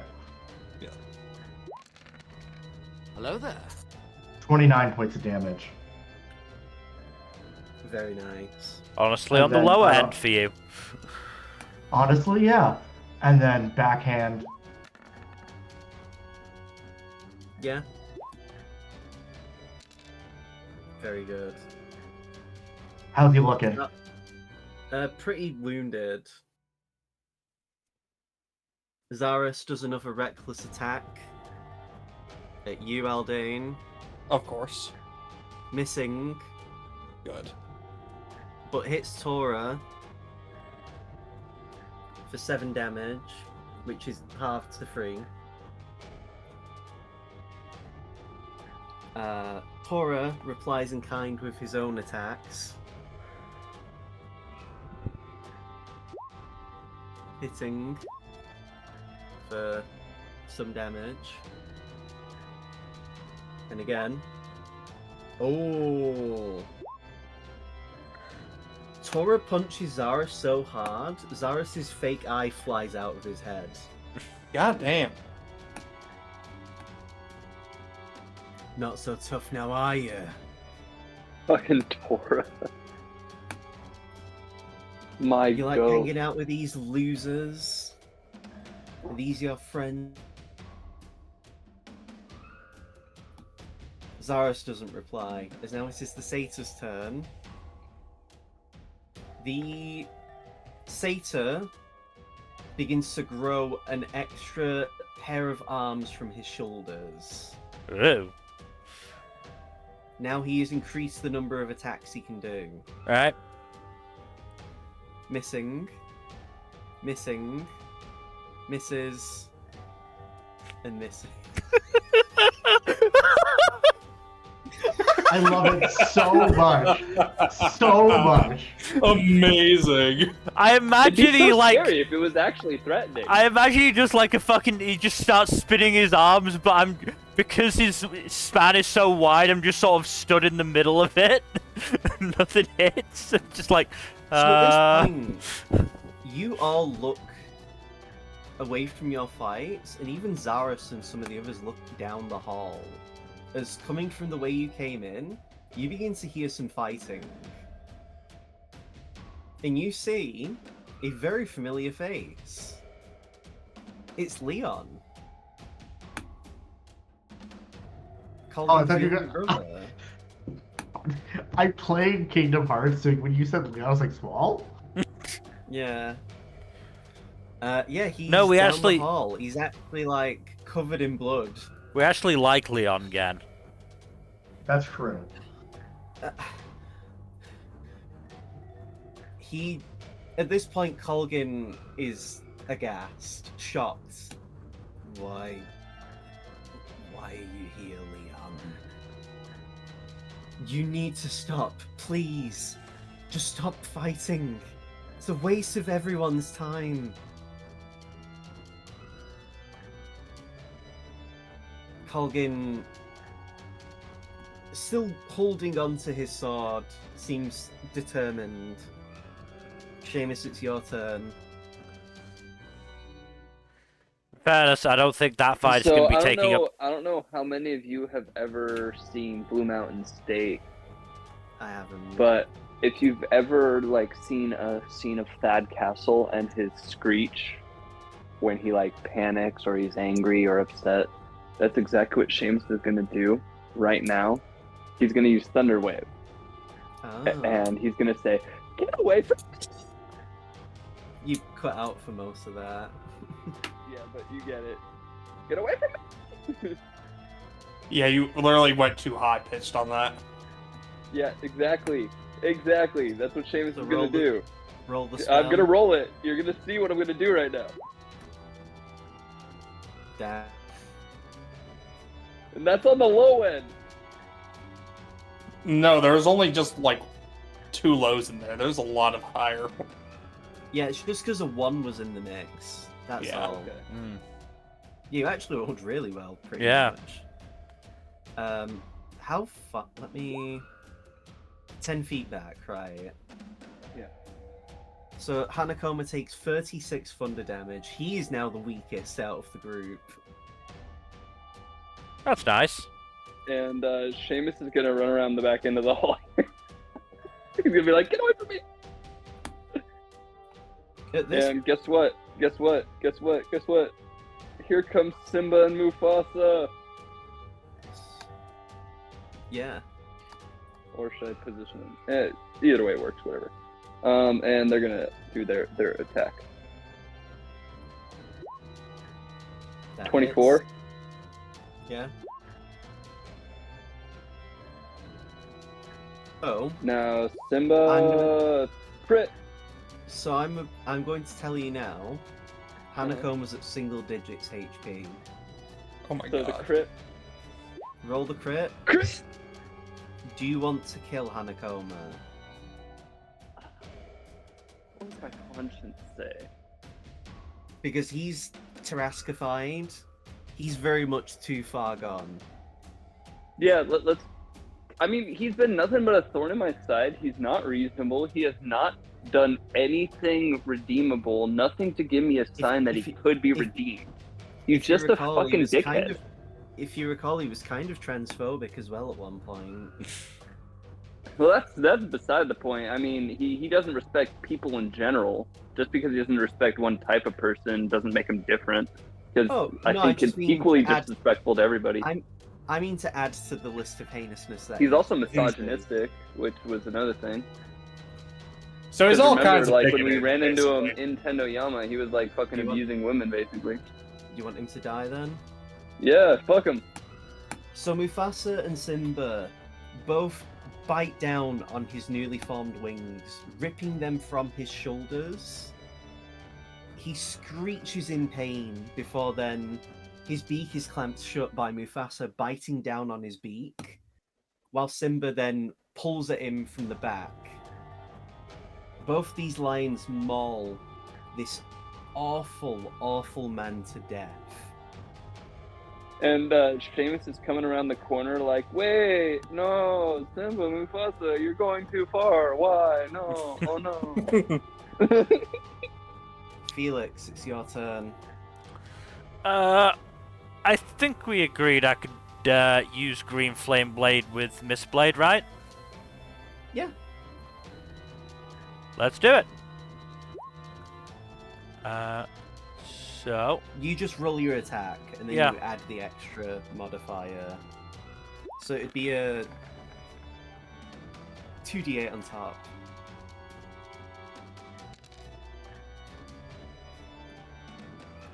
-3 to whichever one that is. I'm now confused. You still hit. Cool. Oh, very nice. 29 2d8. psychic damage and 12 fire. Do you want the satyr to die?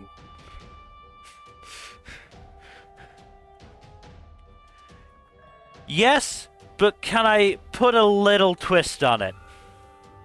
Yeah? Can I land the final blow with the Satyr Horn Dagger? So, you take your green flame mistblade. You cut off the horn that you already broke ages ago. As he reaches with one of his clawed hands, you cut off the pinky from the hand he'd already had to lose. As you stab the sword within his guts, fire bursts from the wounds that he himself has caused to his own body. As you withdraw the blade from his stomach, he tries futilely to reach out, and with a slit to his neck, no fanfare, because he doesn't deserve it, you take the Satyr Horn dagger, and he falls dead.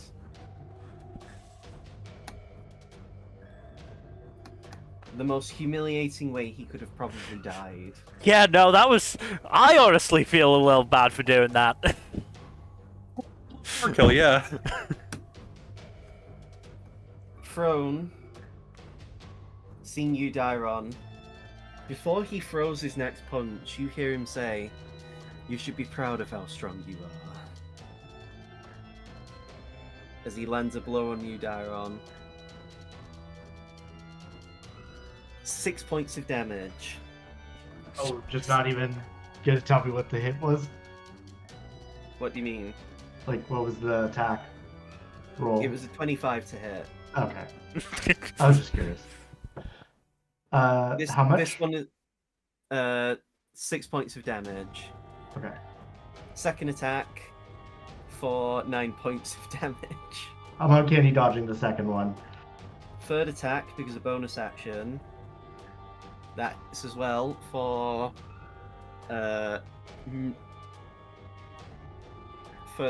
11 points of damage. Okay. So 6 plus 11. What was the middle one? I already forgot. 5? 9. Oh yeah, okay. 5. Yeah, 9. I rolled the 5 on the dice. That's how I. Yeah. Okay. Anyway, so that's his turn. Aldane. No, wait, no stunning strike? No. He doesn't. Aldane, it's your Alright. turn. That hits. Do. Oh. You put a little sauce on this hit. Yeah, you know what? Fuck it. Level 2 Divine Smite. Damn. Peaks and valleys. And a second attack. Yep. At this point, you're all just punching the shit out of each other. Mm-hmm. And there we go. How's he looking, by the way? He's pretty banged up, but he's looking a lot better than the other guys. Well, considering He two is of a them, barbarian. considering two of them is dead, that's not difficult. Yeah. So that's your turn. Mm-hmm. Colgan seems noticeably thrown off by seeing his brother. Misses. Misses. And he misses again. You can tell his heart's not in the attacks he's throwing. Mm-hmm. Rua actually just sheathes the sword and just says there's no point in doing this anymore. You both deserve better. He gestures to Leon. I'm not fighting you anymore, Colgan. And I can tell you don't want to either.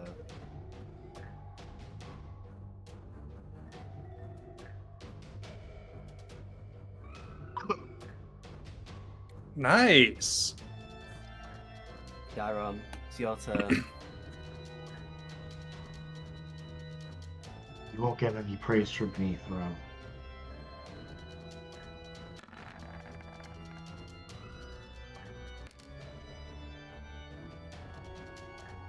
Mm-hmm.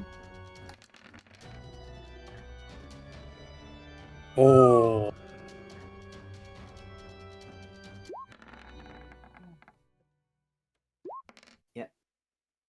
At this point, Throne probably only needs one more hit to go down.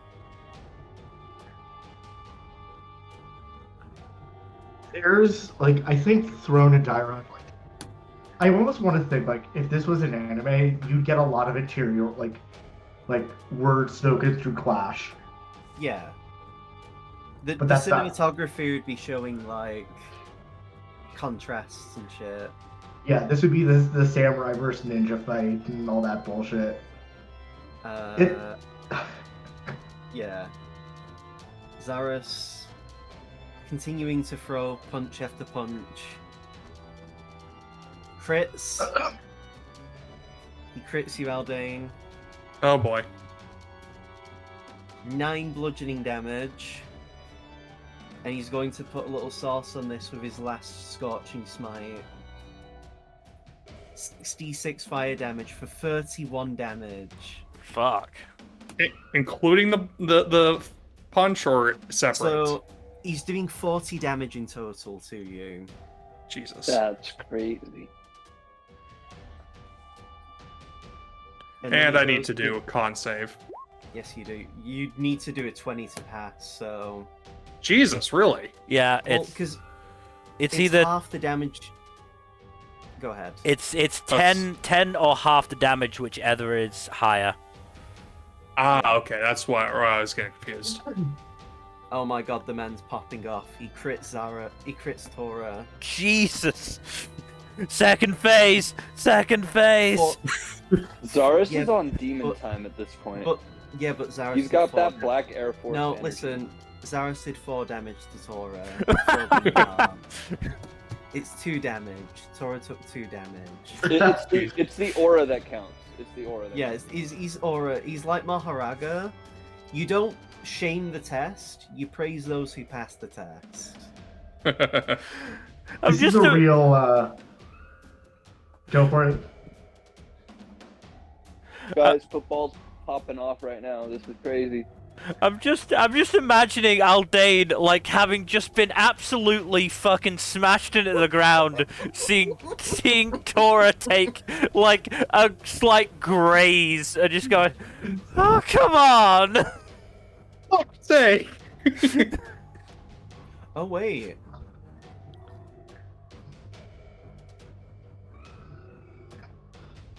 Wait. I think there's something that might happen. Oh. Maybe?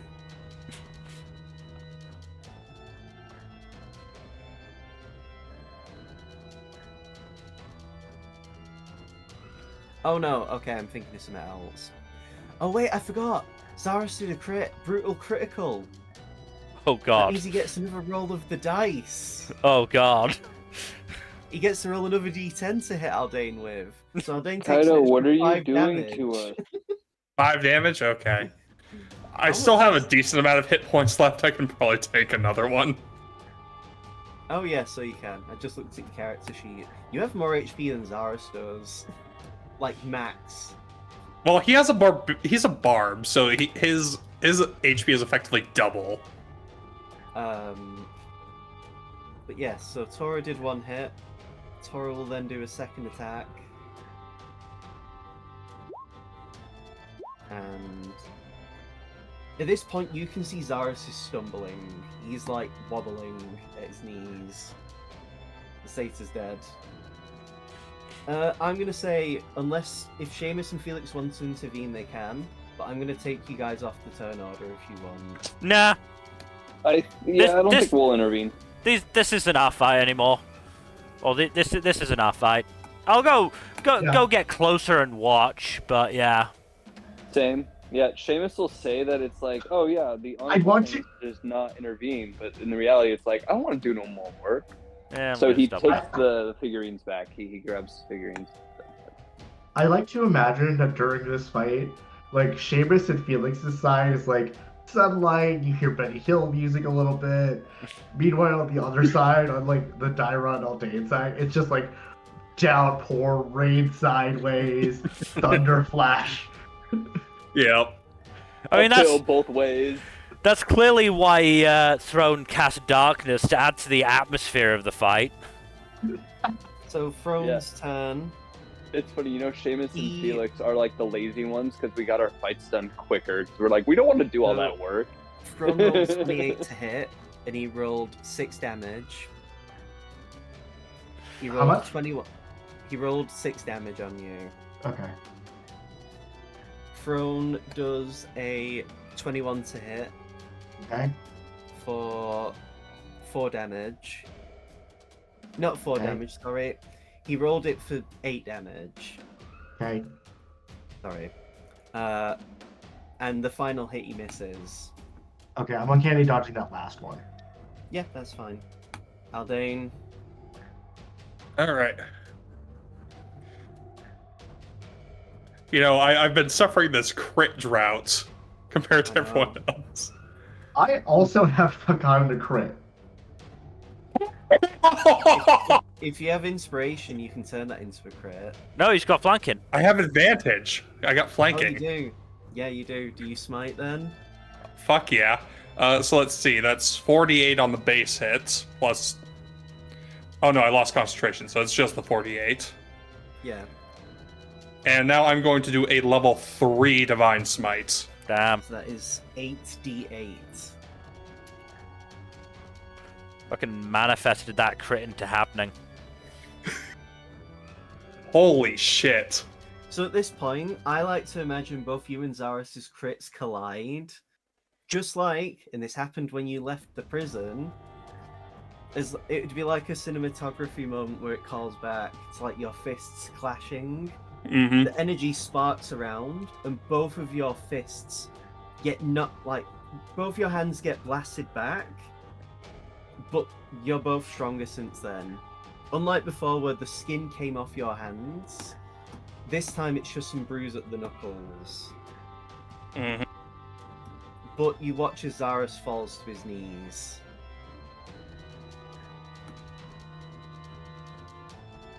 If you want to, you can kill him, but he's got to 0 HP now.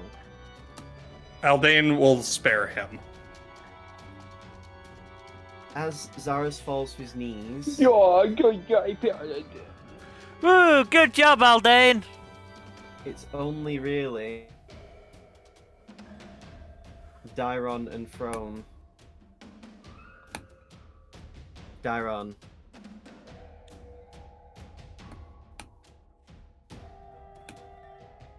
I hated you. I always have. I'm aiming, by the way. Okay. Huh? Oh. There we go. 40 points of damage. Holy shit. Again. Yes? Do you kill him? I think Dairon, Dairon jumps back as, lightning coalesces around the blades and they run forward. And it's just, a stab cut right through the... they slide right through him and land on the ground, over here. Mixing it with, their lightning phantasm attack. Yeah. And you just see Throne's head come off, an instant later. Before you would do that, From would whisper to you some small passing words.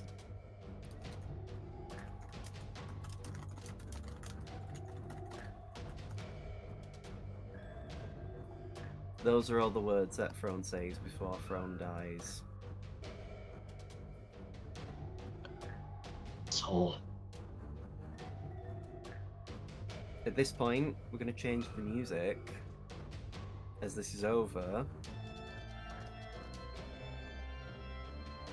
Well, we mollywopped those motherfuckers, didn't we? I love how Aldane is like, we'll spare you, and then everyone was like, lol, no. Lol, nope, die. Do you Then perish. I assume, Darren, do you head to the circle, to the area of everyone else at this moment? I pick up his head. Or help me with it. Grab his other arm. As he's actually falling to the floor, his body's just lost all of his energy. Zaris? I don't think I'm. Just let me rest for a second. Alright. At this Felix, point, sorry, go before ahead. you. Sorry. No, you finish. You finish. Felix, do you have a storage spell?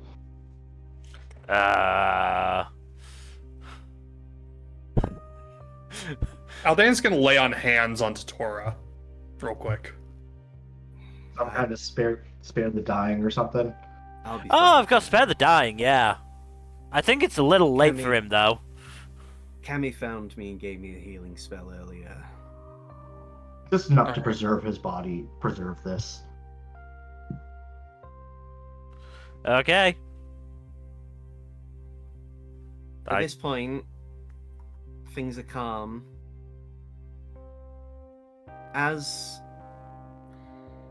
Colgin is the only one alive. Oh, not alive. As Colgin and Zaris are the only ones alive, you all won your fights. Doing exceptional. You all. Simba and Mufasa really performed well today. They did. Was probably one of their finest hours. Honestly, yeah, they hit a couple of crits in there too.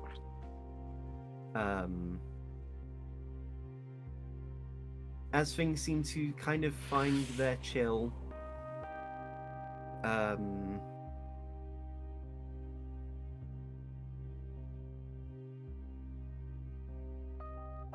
at this point,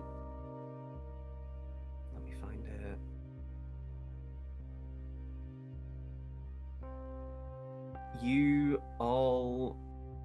You've done it. You've basically beaten, the bad guys. I But it's not the BBEG. feel like there's still a few left that's gonna be troublesome. We still have one little bit. We have still one asshole left.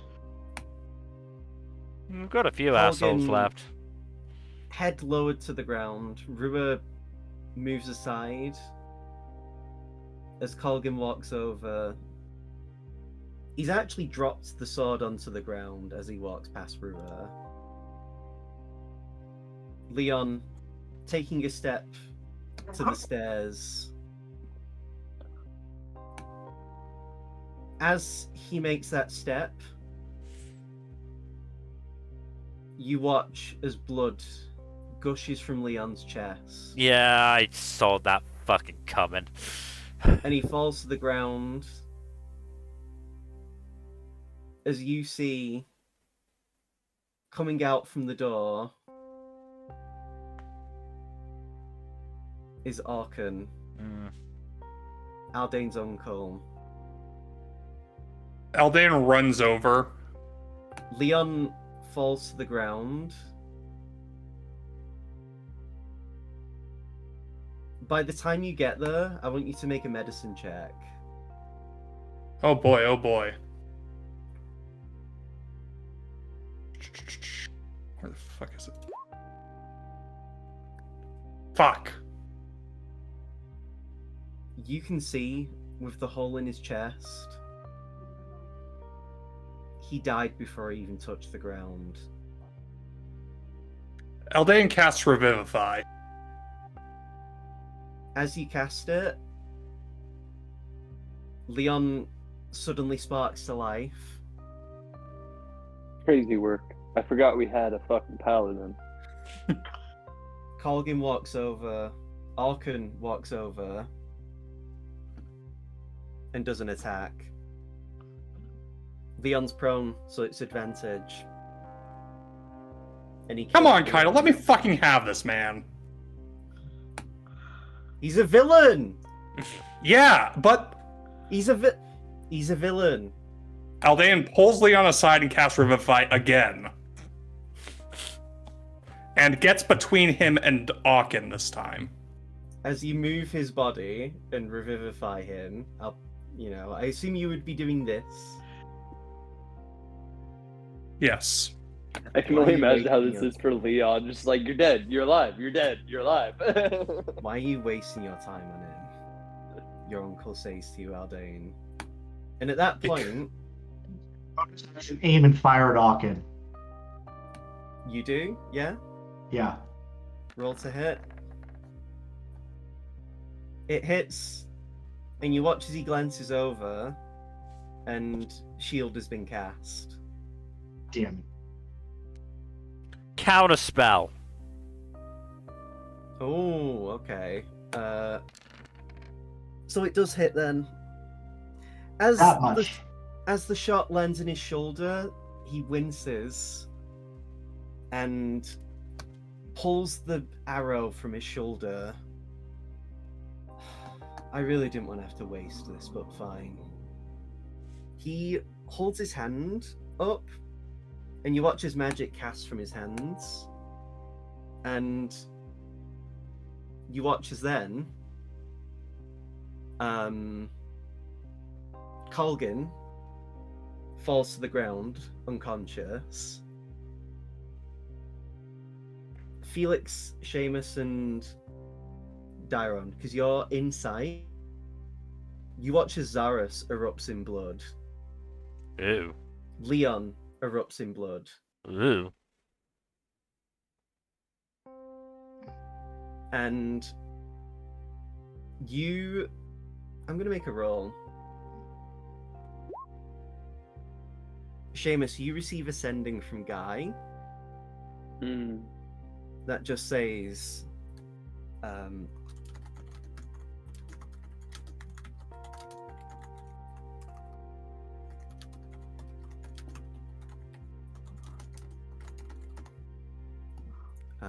I sent that early.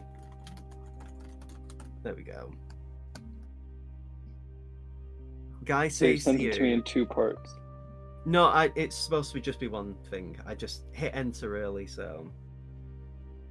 So Guy tells you, we just saw about 20 cultists suddenly explode in blood. What's happened? So the cultists are also exploding, apparently.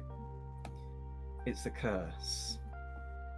Every member of the cult is cursed, so that if anyone tries to turn on us in power can use it. That's so fucked up. And at that point... Bonus action, aim and fire again. Eldane drags Leon over to Colgan and does lay on hands on both of them. As you bring them over and you roll the thing, yes, Dairon, you roll to hit. 22. He casts shield again. Counterspell again. Counterspell. No, you do it. You do it. Then it hits. Actually, can he reach? He's too far away, actually. Never mind then. Yeah, Felix, I guess you have to Fine. Because counterspell. it's 60 feet, isn't it? Yeah? Yeah, Yeah, 60 it is. feet. It is. Yeah. I thought I was within. Yeah, I'm just within. It lands in him again, and he pulls it out. Watches... you hear... Eldane burns about 40 points of lay on hands on them in total. You hear... Should we have Tor- initiative order at this point? You watch as Tora is shaking Zarus and says, "Don't you die yet. You can't afford to die for her sake, you bastard." Tora, healing potion! I don't have any on me. Hang on, Dairon. I'll be right there. I'm gonna also, like... Hold on, let me do a measurement just to make sure I'm not going too far.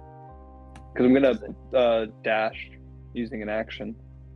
I keep firing. I don't know what to tell you. I'm just going to keep firing whenever you tell me it's okay. Zarus actually holds up a hand and just says, "Don't waste it on me." It's gonna be healing word, you dipshit. Just don't waste it on me. I'm Fuck already you, I do too what I far want. gone. Fuck you, I do what I want. As you heal him, he just says to you, "I'm going to be dying anyway. You can't cure terrascification, Yeah, but I can cure your wounds. and then I'll still die anyway. There's no point. I'm not long for this world." Well, you're gonna have to tell your daughter that yourself then. Zarus, you asshole! Can you stop being a selfish bastard for 1 fucking minute? I did this for her sake. Keep telling yourself that. And ask yourself if she would agree.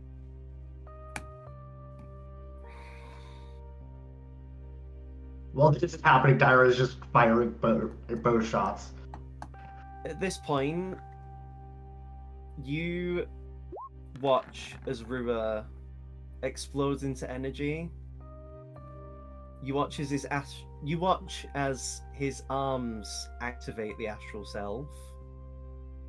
He then brings his hand to his face, clawing down as he's done before, activating the rest that then covers his head and to his ribs.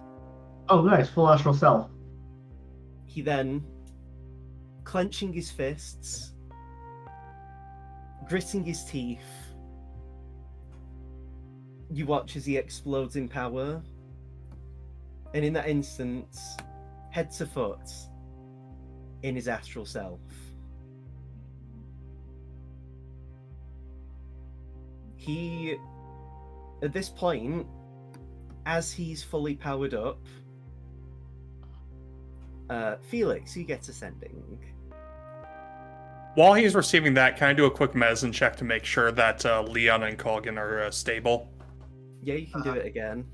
Kaido, I rolled 2 attacks. Can I roll for damage? Yeah, you can roll for damage.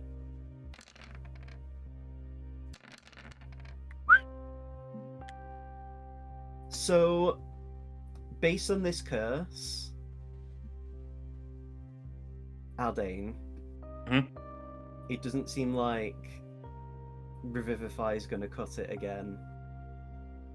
Are they dead, or are they unconscious dead? Dead.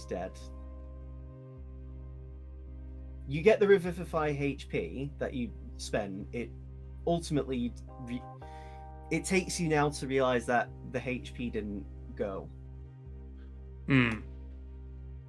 Whatever he's done to them is beyond what Revivify can unfortunately do.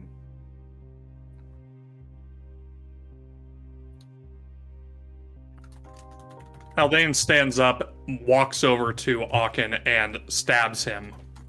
Or tries to, at least. You get this sending from Akra, Felix.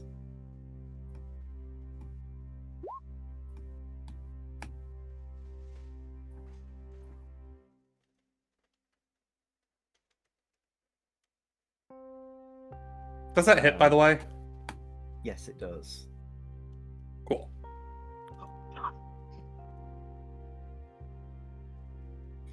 As you're attacking him, he does tell you, if you kill me, it will end up awakening the Tarask.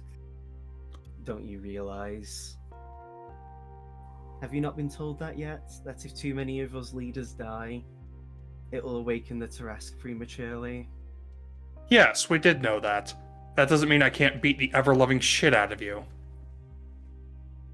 Smite. Nice, go for it. And bonus action restore a spell slot. Bonus action aim and fire. So with that sending, Felix, and if you can cut the music, there's a shift in the air as you reply with that sending, Felix. You all begin to hear it. Your eyes point upwards at the sky as you look around. It sounds like someone is punching against glass. There it is. And after a few more punches, from around here, so kind of between Felix and Rua, based on this walkway, you watch as a hand punches through the air, almost like glass, before retreating back into this hole in the sky. The hand then pulls at the borders as another hand reaches in to pull at the borders of this hole, pulling it through. And you see Akira and Sasia. Is everyone okay? Akira says as he looks around. Oh.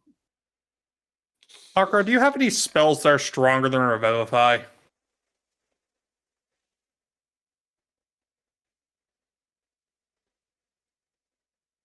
At this point, here's the new music we're going to be using, Mill.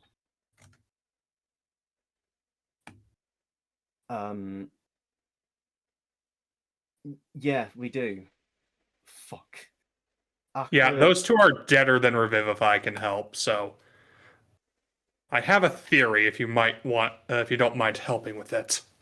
I feel like we have more pressing matters. Stasia The theory is that reviving Colgan may reduce the weakening on the Tarask seal thing. Stasia looks over to his son. He walks over, Moonblade in hand, and holds it out for Rua to use. He then just takes a step back.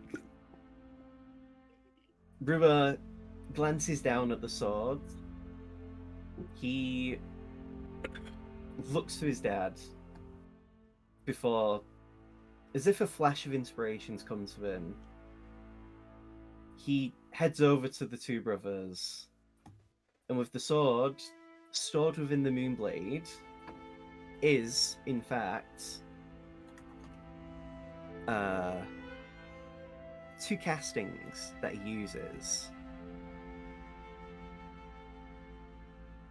both of which are Raise the Dead. Ooh. Actually, no, I think it's stronger than Raise Dead. Let me It's check resurrection. again. Yes, it is. Thank you. Two castings of resurrection.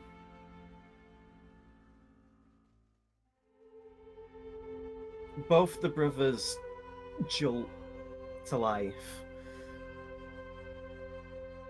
as Colgan looks around, and so does Leon.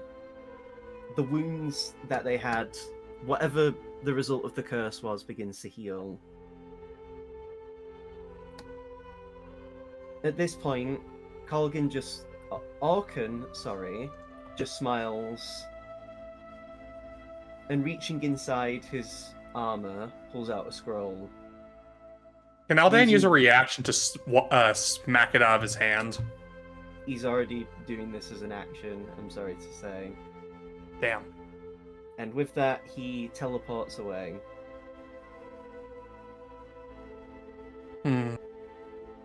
Fucker. Can you counterspell scrolls? Yes. Counterspell.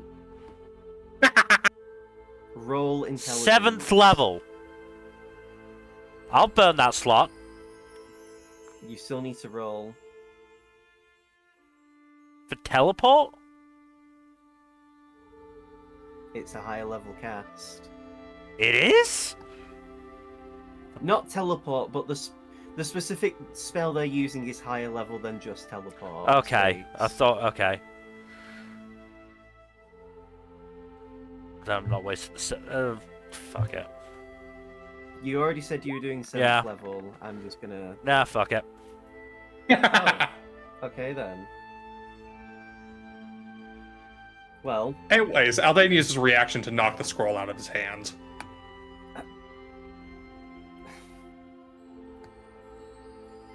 If that's kosher. I'm surprised you're not caring about dear old Papa over there. I guess you just prefer killing more than actually caring about people. Does that Right hit, now, Kaido? Yeah, it hits. At that point, Dairon, he falls to the ground dead. holy shit. But something happens. Uh-oh. The ground begins to shake. Uh-oh. An I'm earthquake not apologizing. of epic proportions happens. Just gonna put this out there, Aldane. I think your theory was wrong. Yeah. Yeah. I think this is your bad. Probably shouldn't have tested. Hey. No. No. So, Akra rushes because both him and Stasia look to the north. Akra rushes over with his extreme speed and ability to teleport and glances over in the far distance. As you all look to the north, to where Akra's looking, well, because you can't see beyond the wall, he turns around and drops down. Sorry, I'm not apologizing for what I did. He walks over. It's awakened. God damn it. The Tarrasca's awoken. Ah. Well, Yes, we wait, do. what about... So wait, how many of the others are dead? Colgan, slowly sitting up, just says, if me being dead for that moment counts, which it must have, and if Arkan here is dead, He is. I can't imagine who else has died. There would otherwise be Asta, Kreos, and Balazar. I'm gonna take a swing and guess that Balazar's Arkan. the one that's the most expendable. I'm gonna take a swing and guess that Aachen just murked Balazar to ensure it. I could believe it. Aldain kicks Aachen's corpse as punctuation for the statement. He has no respect for the man. Leon looks to his brother and just says, so what do we do now? If the Tarasca's awoken... Stasia then just crossing his arms, glancing in the general direction of where the Taras seems to have awoken, and just says, what else do? We fight it. We kill it. There's no point in wasting time on what ifs. We were gonna have to fight it eventually. It was gonna awaken no matter what.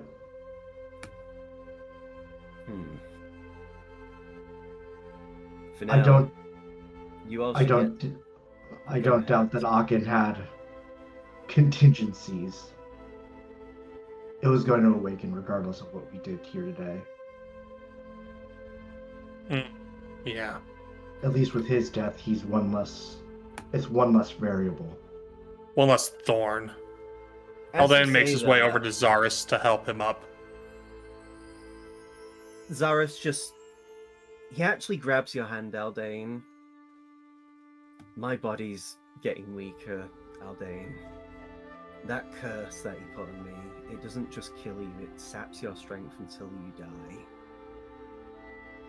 die.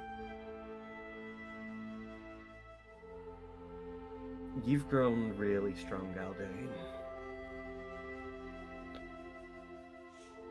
Really tough. Save your strength as best you can.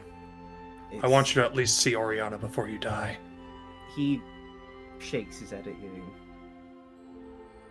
His one usable eye shedding a tear.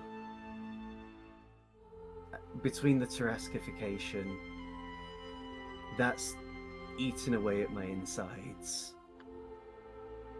I did this expecting to die, because then it would mean Oriana wouldn't need to deal with the baggage that comes from me being alive. Why did you do it? Why did you turn traitor? To save her. Was it really the only way? If the world burned tomorrow, and Oriana was the one to live from the ashes, I would do it 1,000,000 times.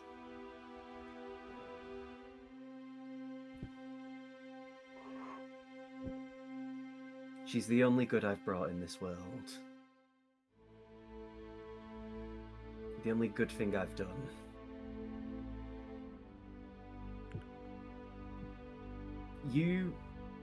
As he's gripping your hand, his grip's getting weaker, his arm is shaking.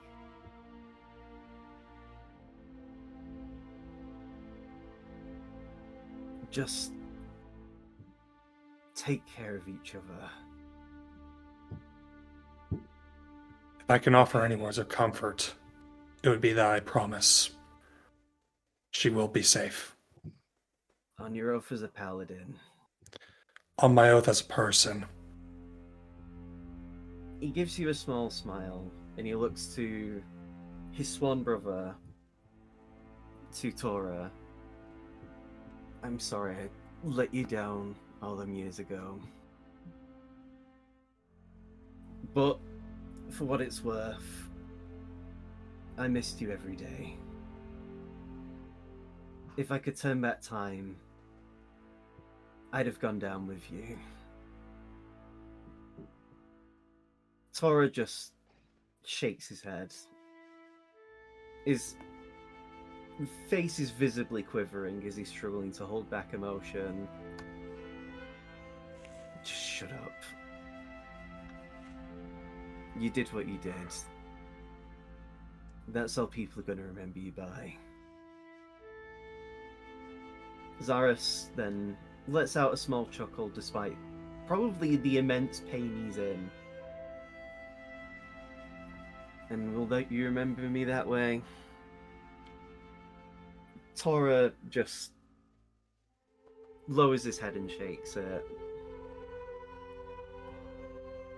And Azaris turns his gaze to the sky. A small, gentle smile forms on his face. Wherever I do go, I'll probably deserve it. Men like me, hell seems only fitting. And his eyes don't even close before his grip just completely goes. Aldane, in your hand.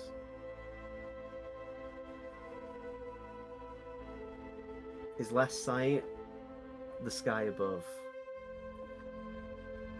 Despite everything that's happened, it's a really bright, sunny sky. Aldane casts Gentle Repose. That's what I wanted. And yeah. And so, Zaris passes. Stasia just comments and says, there was only 2 uses of resurrection, and it weren't even from us. We asked someone to use the spell for us. It's not an easy spell to get access to, I take it. It took a lot for us to even get here. For now, though, we need to prepare. Yeah.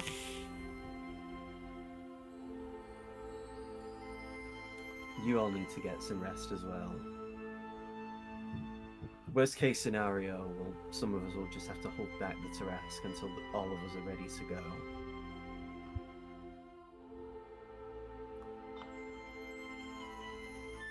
Stasia then walking past his dad, giving him a glance with nodding.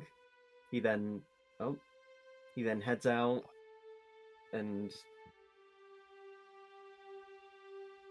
walking over Orkan's corpse before heading off. Love how none of us have any respect for that fucker. Rua, still in his astral self, he hasn't actually turned it off, helps both Colgan and Leon to his feet.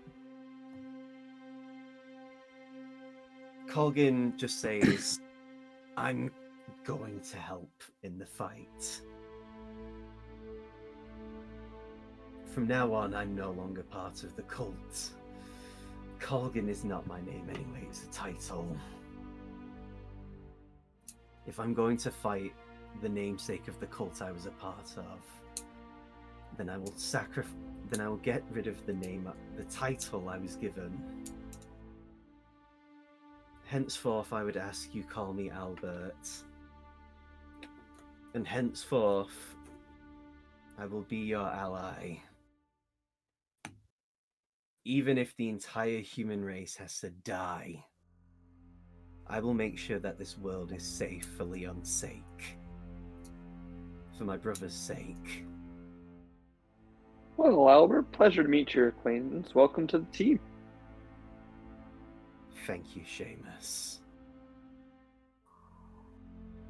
Ernest is going to be real happy to hear you're on our side now. Where is Ernest? He'll probably be with the rest of the people on our side, Rua says. Can anyone else tell if there are any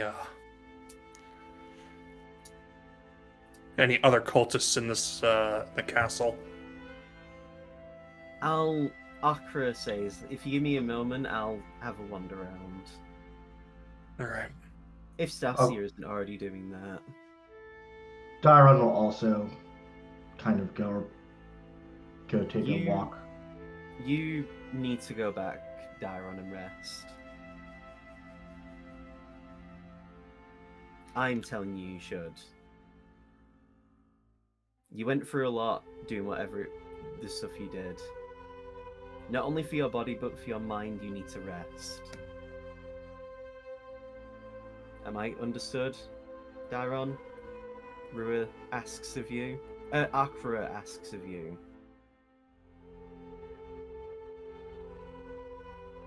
Dairon just looks over at like the headless corpse. Fine. Seamus, Felix, could you help me get the corpse, some of those corpses in the center so we can burn them? Sure. Aldane goes and grabs Aakon's corpse and just drags it unceremoniously by the ankle. Aldane, before you keep going, do you have another burn of gentle repose? I can burn one more, yeah. I toss him the head. Okay then. Aldane gentle reposes it and I guess tosses it into the bag of holding. He was an asshole, but he was my asshole. All right. Also, in the corpse pile, Aaken is at the bottom of the pile. I see. I'm going to take the newly shattered horn first. So, in your equipment,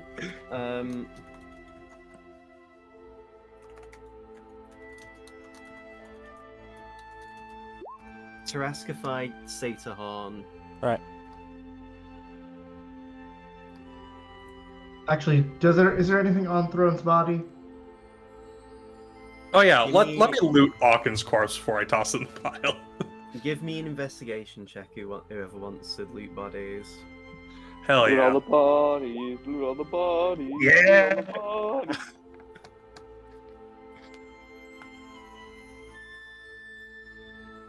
So,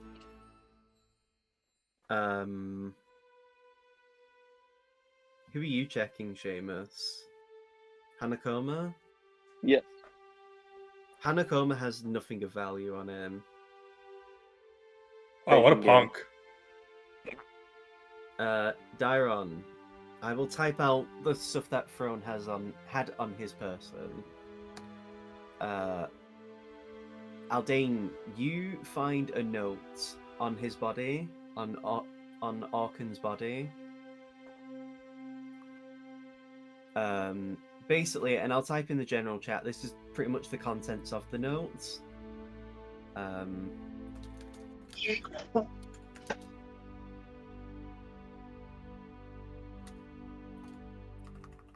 Also, out of curiosity, did that teleport scroll get burnt from the attempted usage? I'm just gonna say it's still there. Ooh, I'm gonna pick it up. It is a level 9 scroll of teleport. That doesn't change anything, but yeah. Also, Aaken did have a weapon on his person. Hmm.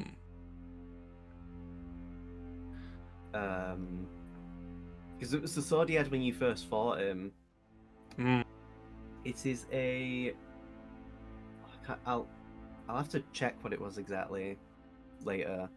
It's honestly kind of hilarious that he just sort of stood there and let Darren shoot him to death. I know, right? I'm not gonna lie, I was kind of expecting more.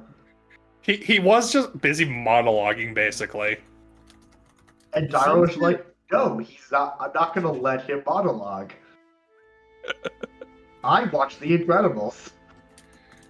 Somebody didn't tell It him. is very funny. Somebody didn't tell him that talking isn't a free action here. I mean, it technically is, but yes.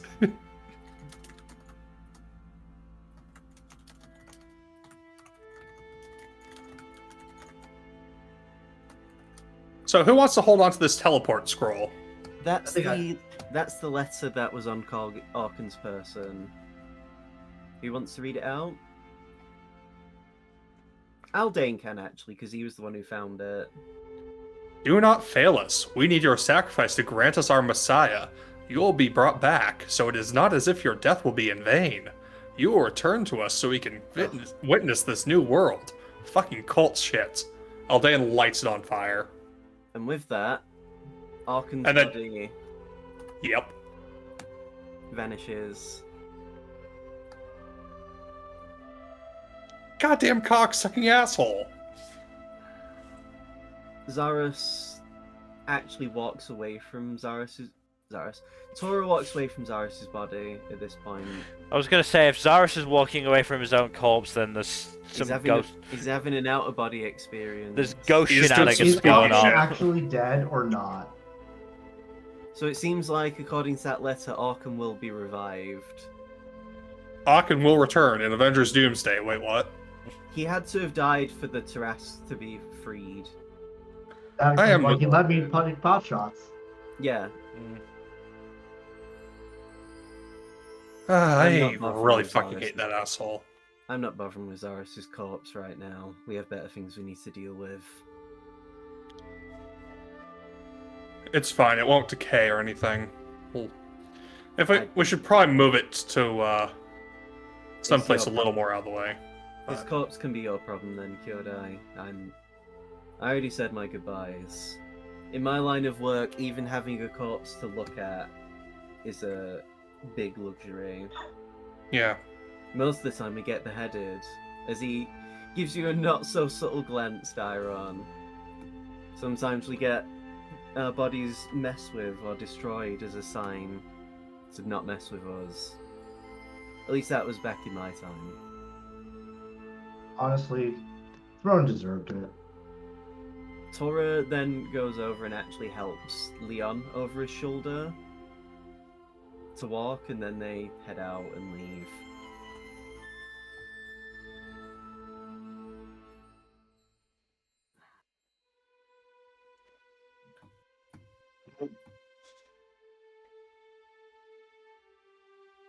Akrua just says, we shouldn't waste any more time here. No. The longer we waste, the longer the Tarask has more time to get its bearings and make this way over. No, we have to intercept the damn thing. You will be doing that after you have a rest. It would be nice. When you get a chance, could you send me the stats on the weapon I got? It's a great sword, so it isn't really useful for you. No, probably not. I mean, What someone did else. what did I get from what's his face? I'll give you that stuff after the session as well. I'll do a list of everything that you found off both their corpses. I didn't bother investigating the Seda. I know he has nothing. The Satyr only had like tattered pants. Yeah, Like Hulk. Imagine the Hulk, just like tattered pants. there was no way he had anything of value on him. Rua helping Colgan as well also then makes his way out. Felix will follow. Akira does collect the sword of sharpness that Albert left on the ground. Aldane's just gonna move Zarus' body right over here. So that's like out of the way Understandable. before leaving as well. I can't actually move the token, so Where do you want it to be, sorry? over here. Okay. And so, we're going to move back onto the world map, as now... Swing... I don't remember what these two tokens were for, so... Alright.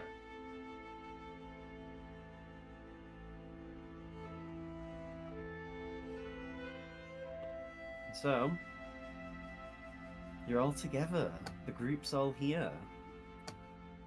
Yeah. And that is where we will leave the session, as everyone is going to be, now that seemingly the cult has went under some sort of mass self-exodus.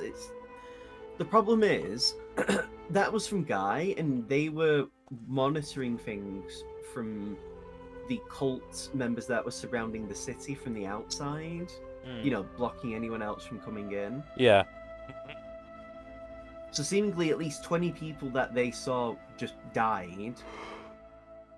Whether that means that the curse randomly targeted several other people, you don't know. But yeah, that's the session. We are all together at the end of the world. Yeah, True. at the end of all things. So true, bestie. But that's where we're going to end for today. So thank you everybody for watching. Hopefully you enjoyed.